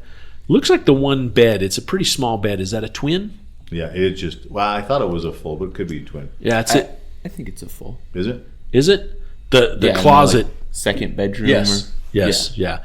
The closet completely full of towels. And is there any bed sheets? I think all the sheets left. So towels. Looks like there's a chair, a brown, like a lazy boy. I don't think it folds out. It's just a brown chair. The one, I wouldn't call that what would you, I guess a dresser. This one is a dresser. It's 5 foot tall, has doors on it. Keep your clothes in it. And then looks like a set of matching nightstands that would go next to the bed. Looks like a couple lamps. Gosh, I feel like I'm selling stuff. Here's a really cool... Remember the guy we had from the auction here? Yeah, Clint. Hey, sold. Yeah, it looks like there's kind of an antique high chair that... And I don't know how far this dates back, but the high chair is like obviously to feed your kids, but this one's so old it has a toilet built in the bottom of it. Oh, wow. Yeah. So, I mean, if anybody wants to collect that, again, some more cabinets. That's interesting. Right? Like, looks like there's a couple chairs out in the green room, a few more stands or racks. So was that one of your guys' chairs? Are you kidding me? I still have one, Jim. Multitasking. Yeah. Nothing like letting yourself go right? to the table. There are 4, I guess I'll call them chairs, but they roll and swivel and lean back like they were set up for a counter or something. 4 matching of those. Yeah, I'm looking at the china cabinet right now. It's a gorgeous china cabinet. The dark wood, the whole top half or top 3/4 is glass to see through to the dishes, and then the bottom half is drawers in the center and doors on the sides. To store your stuff, glasses. Yeah. Yeah. There's, I'll throw them out there, but there's 2 perfectly good, or 1 couch, 1 love seat, but unfortunately they're red material. JFW red. Right, but here's the hiccup on them. They've been in the sun and something happened to them, Faded. and the red is coming off of them. Comes off. So when You brush them, Jam, you look like you're bleeding. Somebody call you and go, we need one of your kids. like you rub your hand down it and it just comes up red, like red blush makeup or You something. need the plastic covers for them. Since They- they're probably from that era. Yeah, the thing is, they are perfectly good if you would cover them. Perfect. I mean, they're old, but they're like new because they never got used. And right? they're actually not that old. Yeah. They're not an old style. They just got ruined. Yeah, so 4 of those swivel rocker counter chairs is what I'll call them. Looks like another standing lamp. Oh gosh, in the exercise room there is the complete Bowflex. I don't know what the hell these other 2 things are. I don't even know. Oh, I guess the one's an exercise bike. It just looked funny in the corner because it has a weird handle on it. Almost like you can stand on it and move the handle back and forth. I thought that's the one they got rid of. That's one of the old ones. No, they took just the exercise bike. This one I think can do, as you're biking, you can move the handlebars on it. The Bowflex, then it looks like there's a bench and the tanning bed. I mean, I couldn't believe the Bowflex didn't go. I was really shocked. The bar is completely full of glasses. Tons of bar-style glasses. You know, the fluted type with the stem for like wine glasses or like daiquiri drinks. Tons of wine glasses. There's even some holiday Christmas type glasses. Just tons of glasses there. Looks like there's another chair downstairs. Like a lazy boy, just not a recliner, but kind of a brown and white chair and a round cabinet. It was kind of funny, that round little cabinet. It like sits between 2 chairs when you're watching TV. He said he's seen some of those sell for $700. Wow. And clearly we still have this one. So that's about it, you guys. Quite a bit though. Lots of selections. So. Yeah. Yeah, and it's just older stuff. We don't want to get somebody excited like we're going to get something. It's just free, you guys. And I mean, give us a call. We'll be there this Saturday, 9 to 3. Yep. Give us a call, whatever. Or get our number for somebody. We'll even snap a picture and send it to you if you want to know what it looks like, so you're not wasting a trip. Here's 4 more matching chairs, Jim, like for a table. They're just wooden chairs. Looks like a little dresser downstairs. More tables, chests. Looks like there's a bunch of records. I can't believe that's 20% of what you got. Right, Jam? Yeah. quite there a was bit. a lot. But 40 years, Jim. Sure, understood. Right? You get that, people's lifetimes. Yeah. Oh my I guess gosh, that's the reason. there's a whole complete office desk left for a corner that has cabinet above it. Oh, that didn't sell? No. So the whole office desk, and it's a corner set that goes 45, yeah. Yeah, that goes in a corner with drawers on each side, the office chairs with it, and then it has a whole wall attachment on one side that's above it. That's all oak. So the file cabinet sell too, or is it next to it? No, it looks like the file cabinet. Well, I'm calling the file cabinet part of the desk. There's another file cabinet sitting next to it. No, It's that's gone. that's gone. Yeah, looks like the paper shredder's there. So there's a paper shredder. Looks like a printer. Yeah, Bring gosh, a paper shredder here. The way we go right? through 'em. Tons of books, just reading books. Maybe somebody at the church would like some reading books just to give somebody. Yeah, I think that's about it. Are you Looks going to like- reach out to Paco separately to let him? I mean, I would hope he's just listening to the podcast and just reach out to us. But I mean, yeah, if they have, He definitely listens. yeah, I mean, if anyone knows someone that needs this stuff, let them know. Absolutely. Right, and we'll make arrangements. I know we're saying 9 to 3. We're just kind of being selfish. Like Right. we don't want to spend. All day. Yeah. Well, that is all day. You don't want to I mean, spend it's- all night. Yeah, it's 6 hours, but I mean, if they have some friend, if they have an association that's going to want a ton of this stuff, we'll go meet them there afterwards, right? We'll go meet them there Sunday. We'll go, make a trip up if they have people that want any of that stuff. We've got to get rid of it. It's got to go. And freeze free, man. And that's some great stuff. I mean, that desk, the china cabinet. Oh my gosh, that's Right. free. Wow, Yeah. good stuff. Absolutely. Well, head on over to the Whites on Saturday. Yeah. Do you want to do you just want to have Jam list the address when he sends the announcement? then Address will be in the notes of today's Yeah. podcast. Yeah. I mean, it's just north of 144th and Zunai. Okay. Great. Tips and tricks from Ray Davis. How do you check your tire pressure? So, disclaimer, Ray sent this to me at 6:30 this morning. I haven't looked at it. Usually I look through it and fix it up a little bit. So, how do you check your tire pressure? Do you thump your tires or use a gauge? With the weather changing, hot and cold, we need to be checking our tire pressure. Low tires in hot weather is a great way to have a blowout with tires rubbing together. Dual tires should be inflated within 10 psi of each other. Pre- and post-trip inspections should include air pressure checks. Bumping your tires and not being sure without the TPMS systems anymore, you need to check it with the gauge. Tire pressure is so important for any vehicle you drive or operate.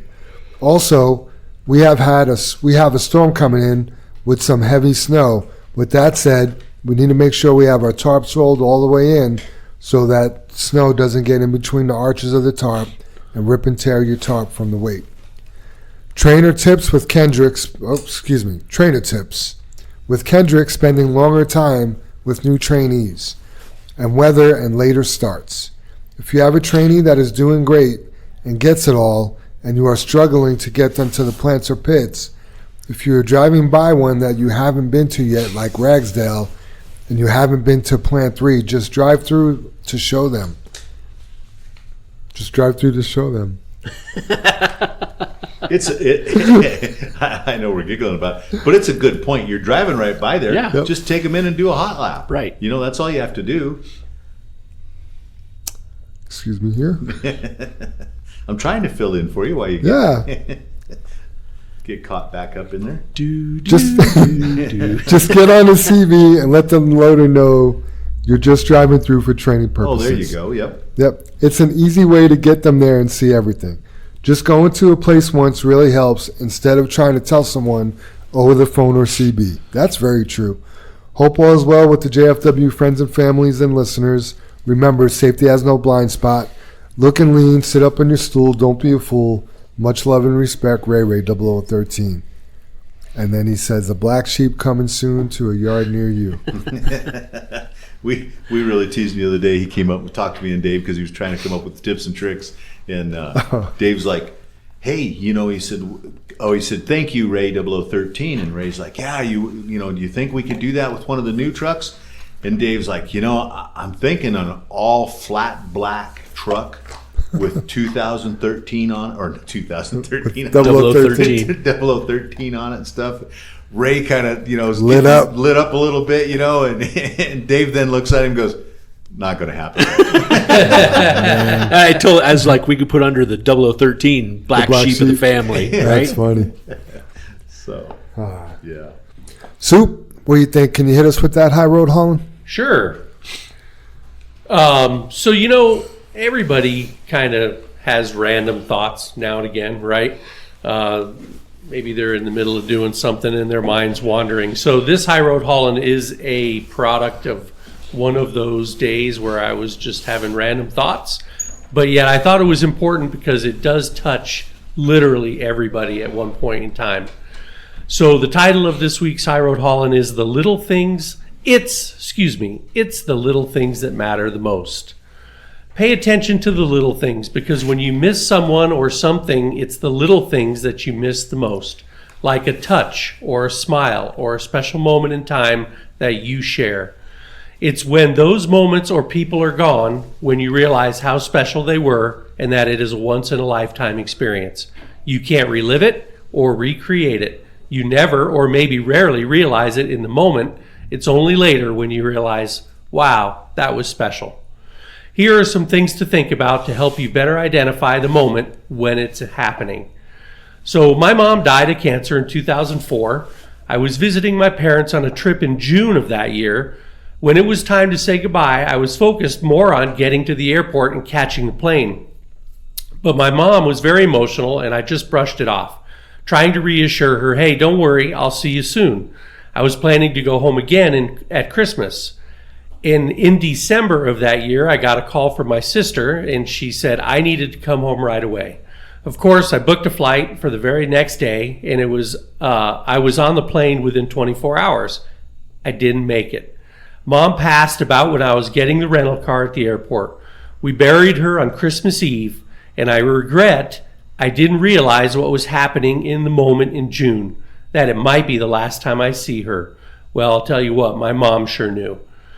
And another story. In 1982, I took a motorcycle trip from coast to coast and ended up in Colorado, never to return except for visits to the town where I grew up. The trip lasted over 2 months and took quite a bit of preparation. The feeling, the emotions, the excitement when we left the house and when we went through the streets and got on that interstate highway were electric. Really, words can't express what I felt. I was alive and I was free. I was 21 years old and never realized I would never feel that way again. How many times have you seen a breathtaking sunrise or sunset? I'm sure more than you can count. Next time you stop to enjoy it, maybe take a picture before the light changes. Take a deep breath and experience the moment. And I know you're thinking, why? I'll see another one tomorrow. Well, you probably will, but you'll never know when you'll see your last. So we don't always need more. We need appreciation, because we often take for granted the very little things that most deserve our attention and gratitude. How often do you pause to appreciate your life just the way it is? Look around right now and be thankful for your health, your family, your work, your comforts, your home. Nothing lasts forever. And remember that being grateful starts with being present, because you can't appreciate your life when you're not paying attention to it. So practice appreciating where you are and what you're doing on a daily basis. Love what you do until you can do what you love. Love where you are until you can be where you love, and love the people you're with until you can be with the people you love the most.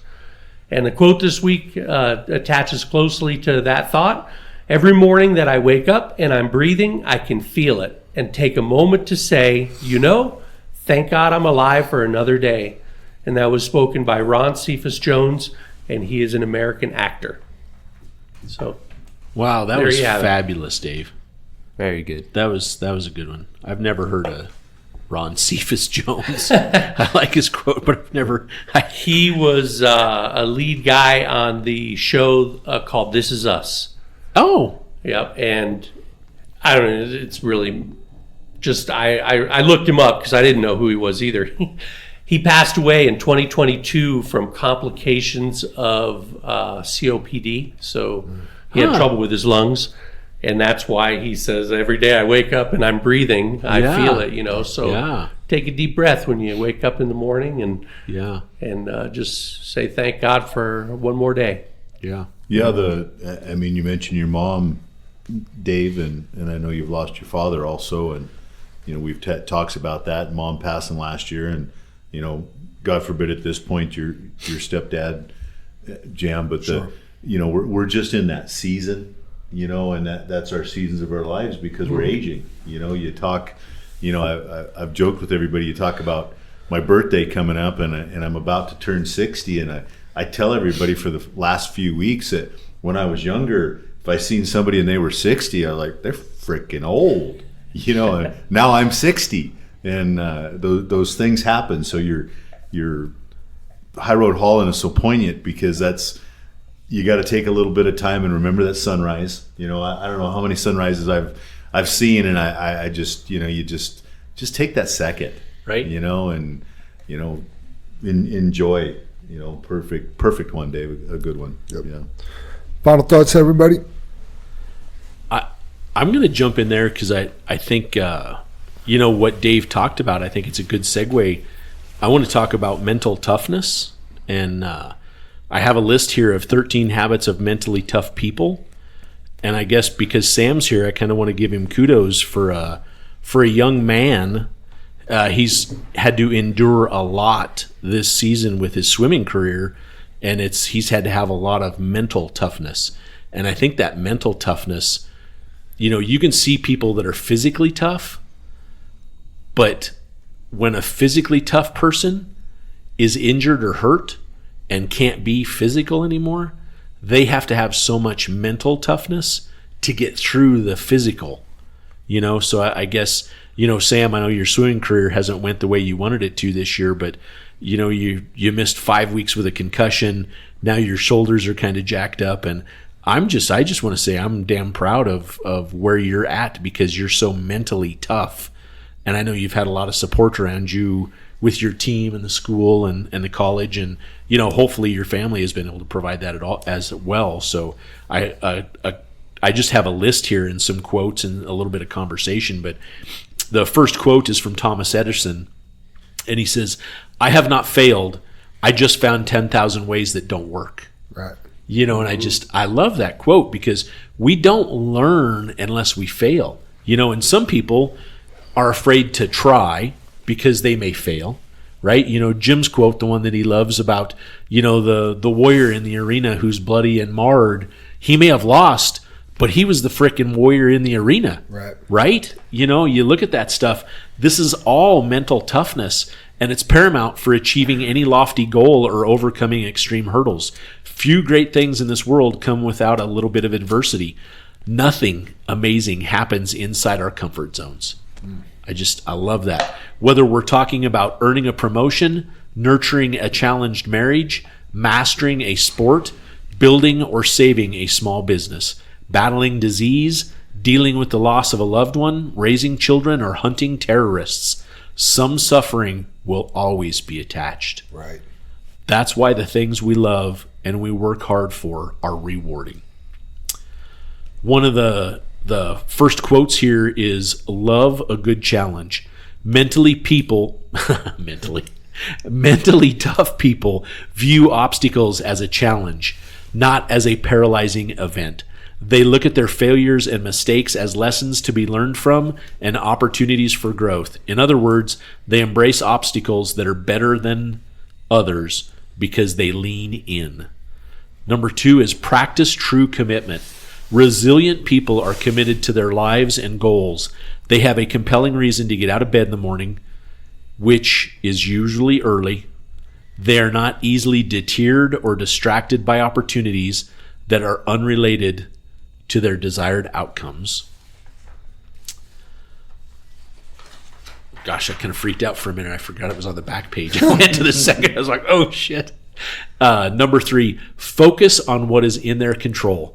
Resilient people spend their time and energy focusing on situations and events that they have control over. And because they have put their efforts where they can have the most impact, they feel empowered and confident. They thrive on adversity. The people that exhibit the highest degree of mental toughness not only navigate adversity well, they thrive on it. They're more uncomfortable inside their comfort zone than when they venture out. They know how to transform volatility, uncertainty, and pain into useful energy force. Number 5 is understand the importance of emotional intelligence.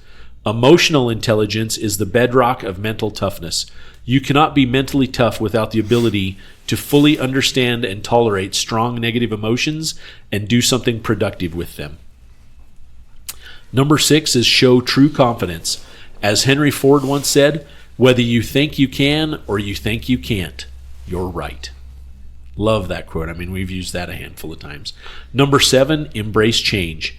I dive deep into this subject. This is the author talking about this, into his first selling book, Taking Point, 10 Fail-Safe Principles for Leading Through Challenge of Mentally Tough, Leading Through Change. Mentally tough people, especially in leadership roles, are flexible and constantly adapting. Number 8, know that fear leads to regret. A coward dies 1,000 times before his death, but the valiant taste of death but once? That doesn't make any sense. A coward dies 1,000 times before his death, but the valiant taste the death but once. So, Shakespeare, there you go. Number 9, view failure as fuel for their journey. The mentally tough know the path to success, and a fulfilling life is riddled with the pockmarks of micro failures. Falling short of achieving goals and intended outcomes are an inevitable part of life. Number 10, learn from the past, but don't dwell on it. How many times do we have people dwell on the past? I use the analogy, it's like driving a truck. You can't be going 60 miles an hour down the freeway looking out the back window. You're just going to crash. So don't dwell on the past. Number 11, engage in physical and mental wellness. Mental and physical wellness are critical for living life beyond your comfort zone. Not to mention, exercise can be a powerful tool for developing mental toughness. Number 12, crave feedback and constructive criticism. This goes back to the emotional intelligence trait of self-awareness. Resilient people know they don't have all the answers, are humble, and enlist feedback from trusted peers and mentors so they can practice Kaizen, which is Japanese for continuous improvement. They aren't simply accepting of feedback, they crave it. And the last one, don't let the haters get you down. Ooh, I like that one. Yep. In fact, they pity them. Interacting with toxic people in our personal and professional lives is just part of life. But mentally tough people limit their time with those and those who don't wish them well, nor are deterred by their behaviors or words that don't add value to their lives. When mentally tough people do interact with toxic people, they do so with their emotions in check. So, mentally toughness is not an innate quality bestowed upon a select few. It can be achieved and enjoyed by all, but requires intentional practice. So get after it. Nice. I want to add one to that.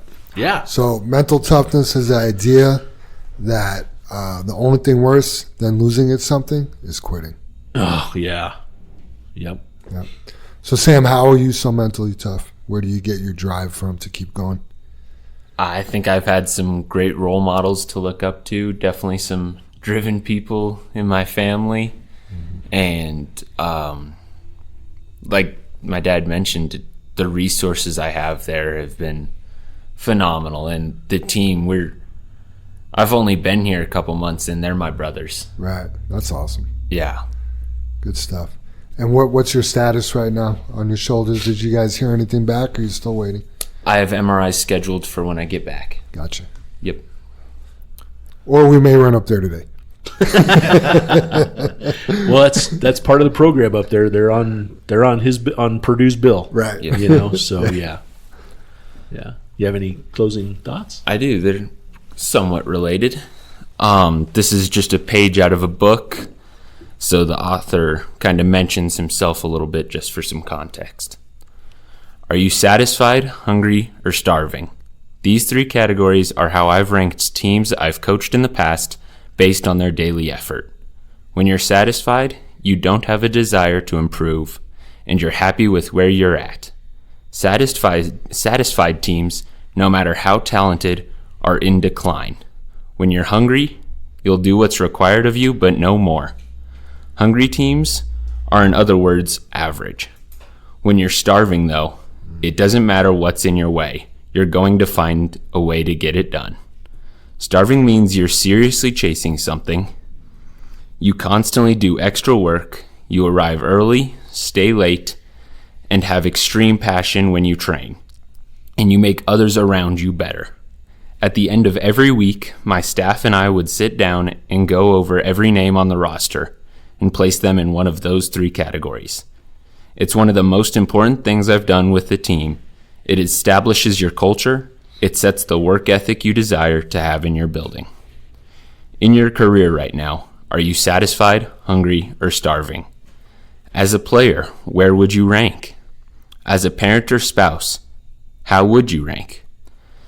The more categories in life that you can shift to starving, the higher potential you have. Have a great day. And then thought to action. How can you shift into this starving category in more areas of your life? And where would you rank on your team? That's powerful. Yeah, that's a great final thought. I love it. Yeah, it's easy to relate. Hungry, starving. Yep. Because I thought I've been starving a lot of times, but I'm just hungry. You know, and that's you think about it like that, and you're like, I'm not really starving. Right. You know, what do I need to do about that? So. Well, I'm gonna piggyback on that. I know I usually go last, but I'll still go last, but I'll go now too.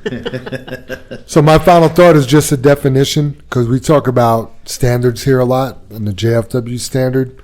So the other day I looked it up, and the definition of standard is a required or agreed level of quality. And when we hire people here, I feel like there's an agreement of the quality that's going to be delivered by us and to us. So just think about that. Yeah, absolutely. I like it, Jim. What we've explained to you what the quality is. Yep. This is how we want the lawn mowed. Yep. And this is how the other person mows the lawn. So Right. here's our quality. This is the way we dump, and this is the way we taught you to dump, and this is the way we agreed, or you agreed that you're going to dump. Yeah. This is how we agreed we're going to go down the road. This is what we agreed on as far as following distance goes. We've agreed on how we're going to come down the hill. All those things. We agreed on pre-trips and post-trips. That's the level of quality we expect. Yeah, and it's a quality that we want. Absolutely. we crave. It helps when we're starving. 100%. You know, so true. Yeah. We must have all had the same kind of thing on our plates today or this week. I know it's only Wednesday, but I ran across here. Any jackass. Rough start. Not the jackass we're all thinking of. Any jackass can kick down a barn, but it takes a carpenter to build one back. And I think we run into that, you know, like you said, Dave, the haters. And, you know, people often criticize, but they never offer a better alternative. You know, there's that you talk shit, I guess I'm going to say plainly, right. But you don't offer something better in so many cases. And then when you talk about your sports and different stuff, Sam, you know, if you win, you will be happy, but if you lose, you will be wise. And I think we have a lot of failures here, you know, and not ones that, you know, you get hurt by, but they're failures that just make us better, make us wiser. That's right. And I think that's so important. Smooth seas don't make good sailors. No, Right? You have to fail to succeed. Yeah, it doesn't teach you anything. You know, that's so true. And then I wanted to end on these are all, it's a high note, but I wanted to end on this story, or for me personally, you know, along with, to me it's just America. We say the pledge and different stuff like that, but just this week, March 11th, Cameron Blazik, he's a senior in high school at St. Leon, Indiana High School. And he's had the flag, the American flag, on the back of his pickup. He's got it designed so it goes in one of the stake bed posts in his pickup. And all year long, he's had the American flag in the back of his pickup. And the school came to, it says here, I'll just read the article here. The school came to me and told me, you got to remove this flag. Otherwise, you're going to get written up for insubordination. Blazek said, I kind of told them straight up from the get-go that that's not going to happen. I read them their own handbook, all their guidelines, and Indiana state laws. Everything that I see or read, I'm perfectly legal to have this flag and fly it the way I'm flying it. When the news of the incident reached the student body, Blazek found out that he had support. Several other students began flying the flag from their vehicles when they came to school. I was kind of shocked, Blazek said. I'm like, holy cow, everybody's got flags. I wasn't expecting any of that, but I thought it was pretty cool seeing everybody come together like that. Principal Tom Black released a statement on Friday from the school. After careful consideration and in recognition of the importance of the U.S. flag as a symbol of unity and national identity, I am pleased to inform you that we are allowing the display of the U.S. flag by students at East Central High School parking lot, Black said. Blazek says he hopes in the future students won't be afraid to stand up for what they feel is right and that they understand the importance of freedom and freedom of speech. I was always taught never to back down from a situation that you believe in, Blazek said. That's just the way I was raised. My family raised me that way, and I'm very grateful for that. So that's awesome. Good for him. It's just funny they said after consideration. It should have been after reconsideration. Right. You know what I mean? Right. Yeah. So just like they try to turn themselves into the good guy. It's Yeah. like, you guys suck. There's multiple ways to take that story, because I want to say, first off, what a great story, right, that he won that. But there are specific ways to display the flag, right? Otherwise, it could be considered disgraceful to the American flag. But to ask someone to take it down is disgraceful. That is. You know what I mean? I so struggle with that. I actually have a shirt. Spit it out. Yeah, that I don't wear here at JFW, right? Sure. But on weekends or whatever, it's one of my favorite shirts that Sam and Janet got for me about a year ago. And it has the American flag on the back, and it says, if this flag offends you, I'll help you pack. And if those people there at that high school, if that flag offends them or someone that's there, do you know what that flag stands for? I mean, I just went over that on last week's Final Thoughts about the information of the flag and the writing of the national anthem and how that flag was displayed. And when that guy, John Key Scott, I forget which it is, woke up the next morning and that flag was still there when the sun came up, he wrote a song that has morphed into America's national anthem. Don't tell me that flag's not important. It just drives me crazy too, like, the woke movement, or we got to be sensitive to all these subcultures or things or movements. Yeah. But the foundation, we got to be ashamed of that, or we can't be proud, or, there's resistance to letting, just regular American people be proud of who they are. Yeah. Yeah. Has that, I mean, everything we talk about, my one quote here, that when you win, you're happy. But when you lose, you're wise. Right. So take that with the American flag, you guys. Has that flag made some mistakes? Yep. Absolutely. But with all those mistakes, are we not wiser today? Are we not? Yeah. So we burn it and we walk on it? Right. That's not the winning part. No. Right, Jim? That's what you're talking about. Look at what that flag's been through. And yeah, it has made some mistakes, but the pride that people should have in that flag. And the article, it says for a student to stand up and speak out, or any person to stand up and speak out, you have to read the first part of the article where he went Indiana state law, the school handbook, like you said, Dave, how he was displaying it. There's a lot of rules. I know he had it on a post. I know it was in the back of the pickup. Probably wasn't lit, but it wasn't on the ground. But doesn't have to be unless it's dark, right, Jim? I mean, there's some, all that stuff. But you have a student. You don't know whether his dad served, his mom served, his family. You don't know any background. But it's the American flag. He was asked to take it down because of people's feelings. Right. Not. any other. We feel like it's offensive. Right. Yeah. Yeah. How can it be offensive? Yeah. I mean, I won't mention any names, but I know a person that was flying a blue stripe flag, which you guys all know the blue stripe American flags are in support of our Law enforcement, first responders, law enforcement right? specifically, police, fire. I think blue is specific to police, Yep. right? Yep. And then Red is fire. I'm I would pretty sure. imagine, yeah. fire and like EMTs, you know, stuff like that. But I mean, the blue thin line, the red thin line. You know, they were flying the blue stripe, like you said, Jan, is more police, right? And a vehicle pulled up next to him, and it was a carload of people calling that person racist because he was flying the blue stripe American flag. Yeah. And I guess, you know, but we talk about it because you know the first person that carload of people are going to call. I was Sorry if I interrupted just you. going to say it, Jim. It just makes you angry. Yes. You know, there's the whole defund the police and they're bad and, you know, this, that, and the other. I don't care if your guys' mother or your wife is being beaten and you can't stop those people or something, the first thing you're going to do is call 911. If your house is being broke into, you're going to call 911. Who is the first freaking person you're going to call an emergency? 911. They're coming.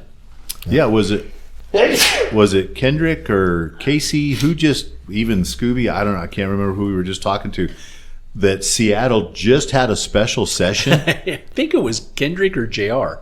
Yeah, maybe it was JR, yeah. One of the group of guys, but they just did a special session that they need to deal with the homeless and the situation and defunding the police, and they did away with all the laws that they voted in several years ago. Oh, okay. That whole section. They rescinded all of that. So the cops have rights again. Yeah, basically, and we need to do They came this. to their senses, right? Yeah, and Somebody's loved one got hurt. you know, and they changed. but see, there's again back to that. Did they make mistakes? Yeah, so learn from them and let's not do that. Yeah.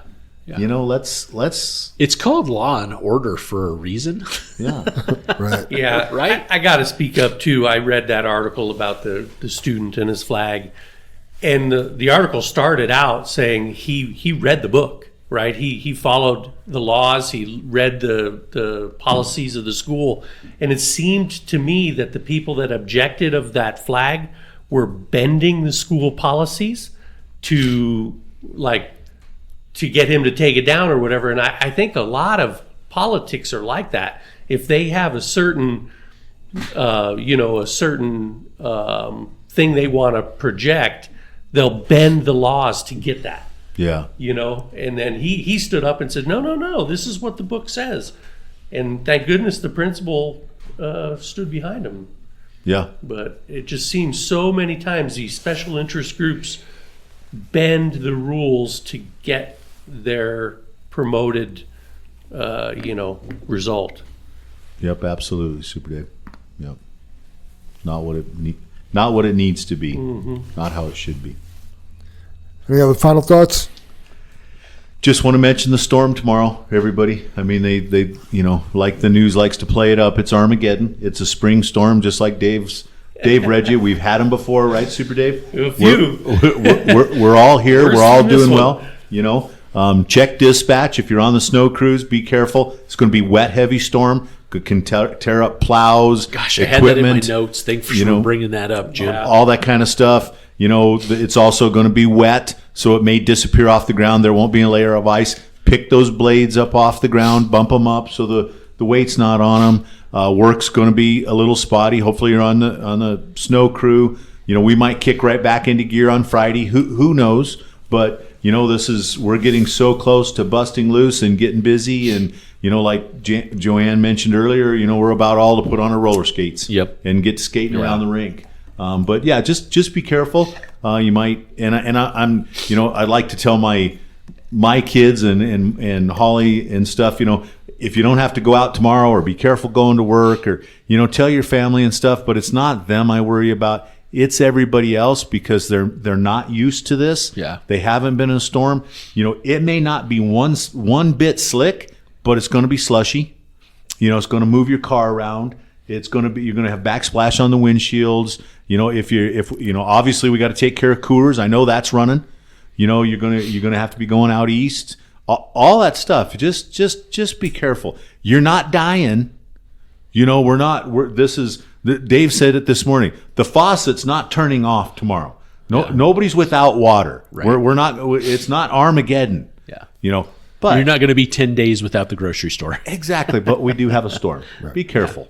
And it's going to be adverse conditions that we don't normally operate in. When you talk about the wet and the slush, it's so funny. I had it written here in red, and I didn't frickin' bring it up, Jim. Yeah, the pickup snowplows. You guys be very careful. The piles of snow that you push are not going to be the powder you're used to. They're going to be extremely hard, extremely heavy, extremely compacted snow. You can't just ram that pile time and time and time again.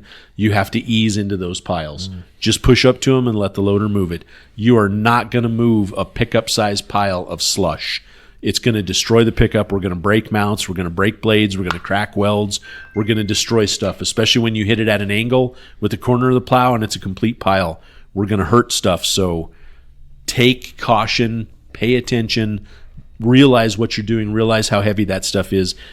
I call it baby bites. You just got to ease through it, right? We're going to have a lot of things on the road, a lot of stuff running as far as that goes, so be careful. Then I did want to toss out there one last quick thing. Tomorrow's National Pie Day. Oh, that's important. 3.14. Do you know, like, any more than that? Like, yeah, 4. I actually thought it was it's unlimited, right? Yeah. It's there's a name for that. I don't know the name, and I can't go like too far, but it's like 3.14159, maybe 6. I don't know. Just keeps going. I'm just saying it's Pie Day. it is in Pie Day tomorrow. I mean, is going to be food or what? No. Never mind. I'm out.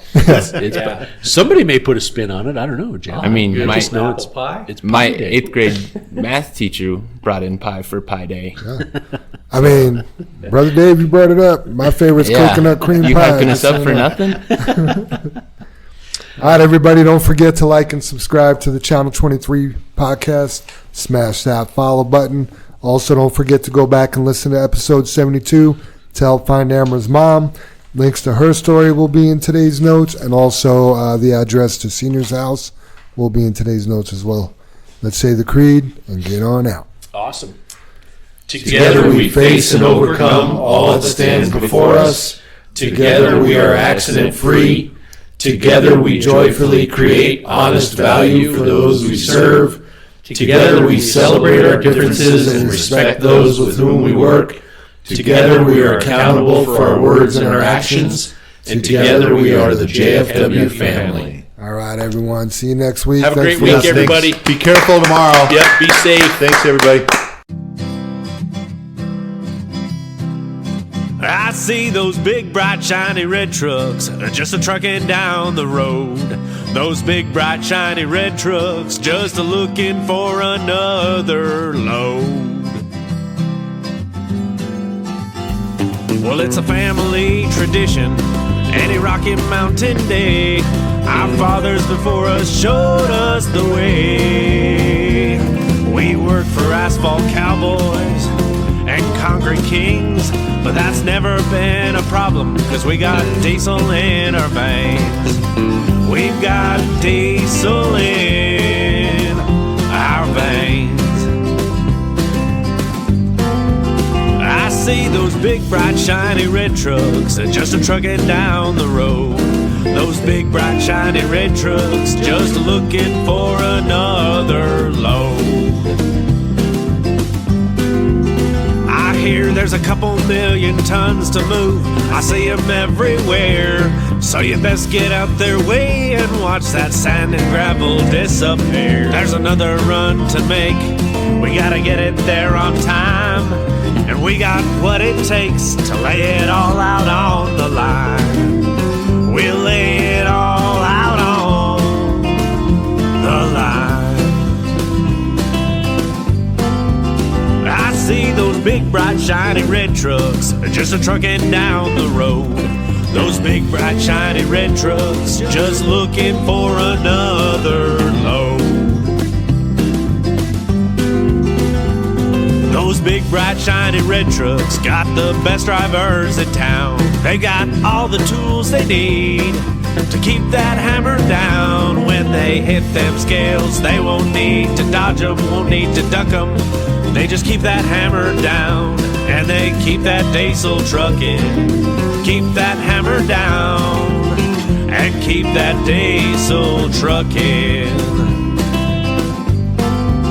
I see those big, bright, shiny red trucks just a-trucking down the road. Those big, bright, shiny red trucks just a-looking for another load. They just keep them doors a-closed, keep them butts in their seats, 'cause those customers are calling, and those red trucks can't be beat. They gotta put the hammer down and pick up another load. Get it off the ground, keep them eyes open and on the road.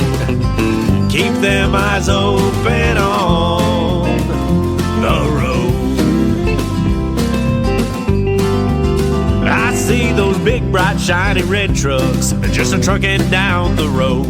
Those big, bright, shiny red trucks just looking for another load.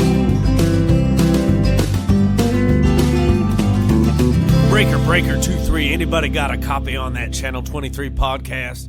Welcome, and thanks for listening.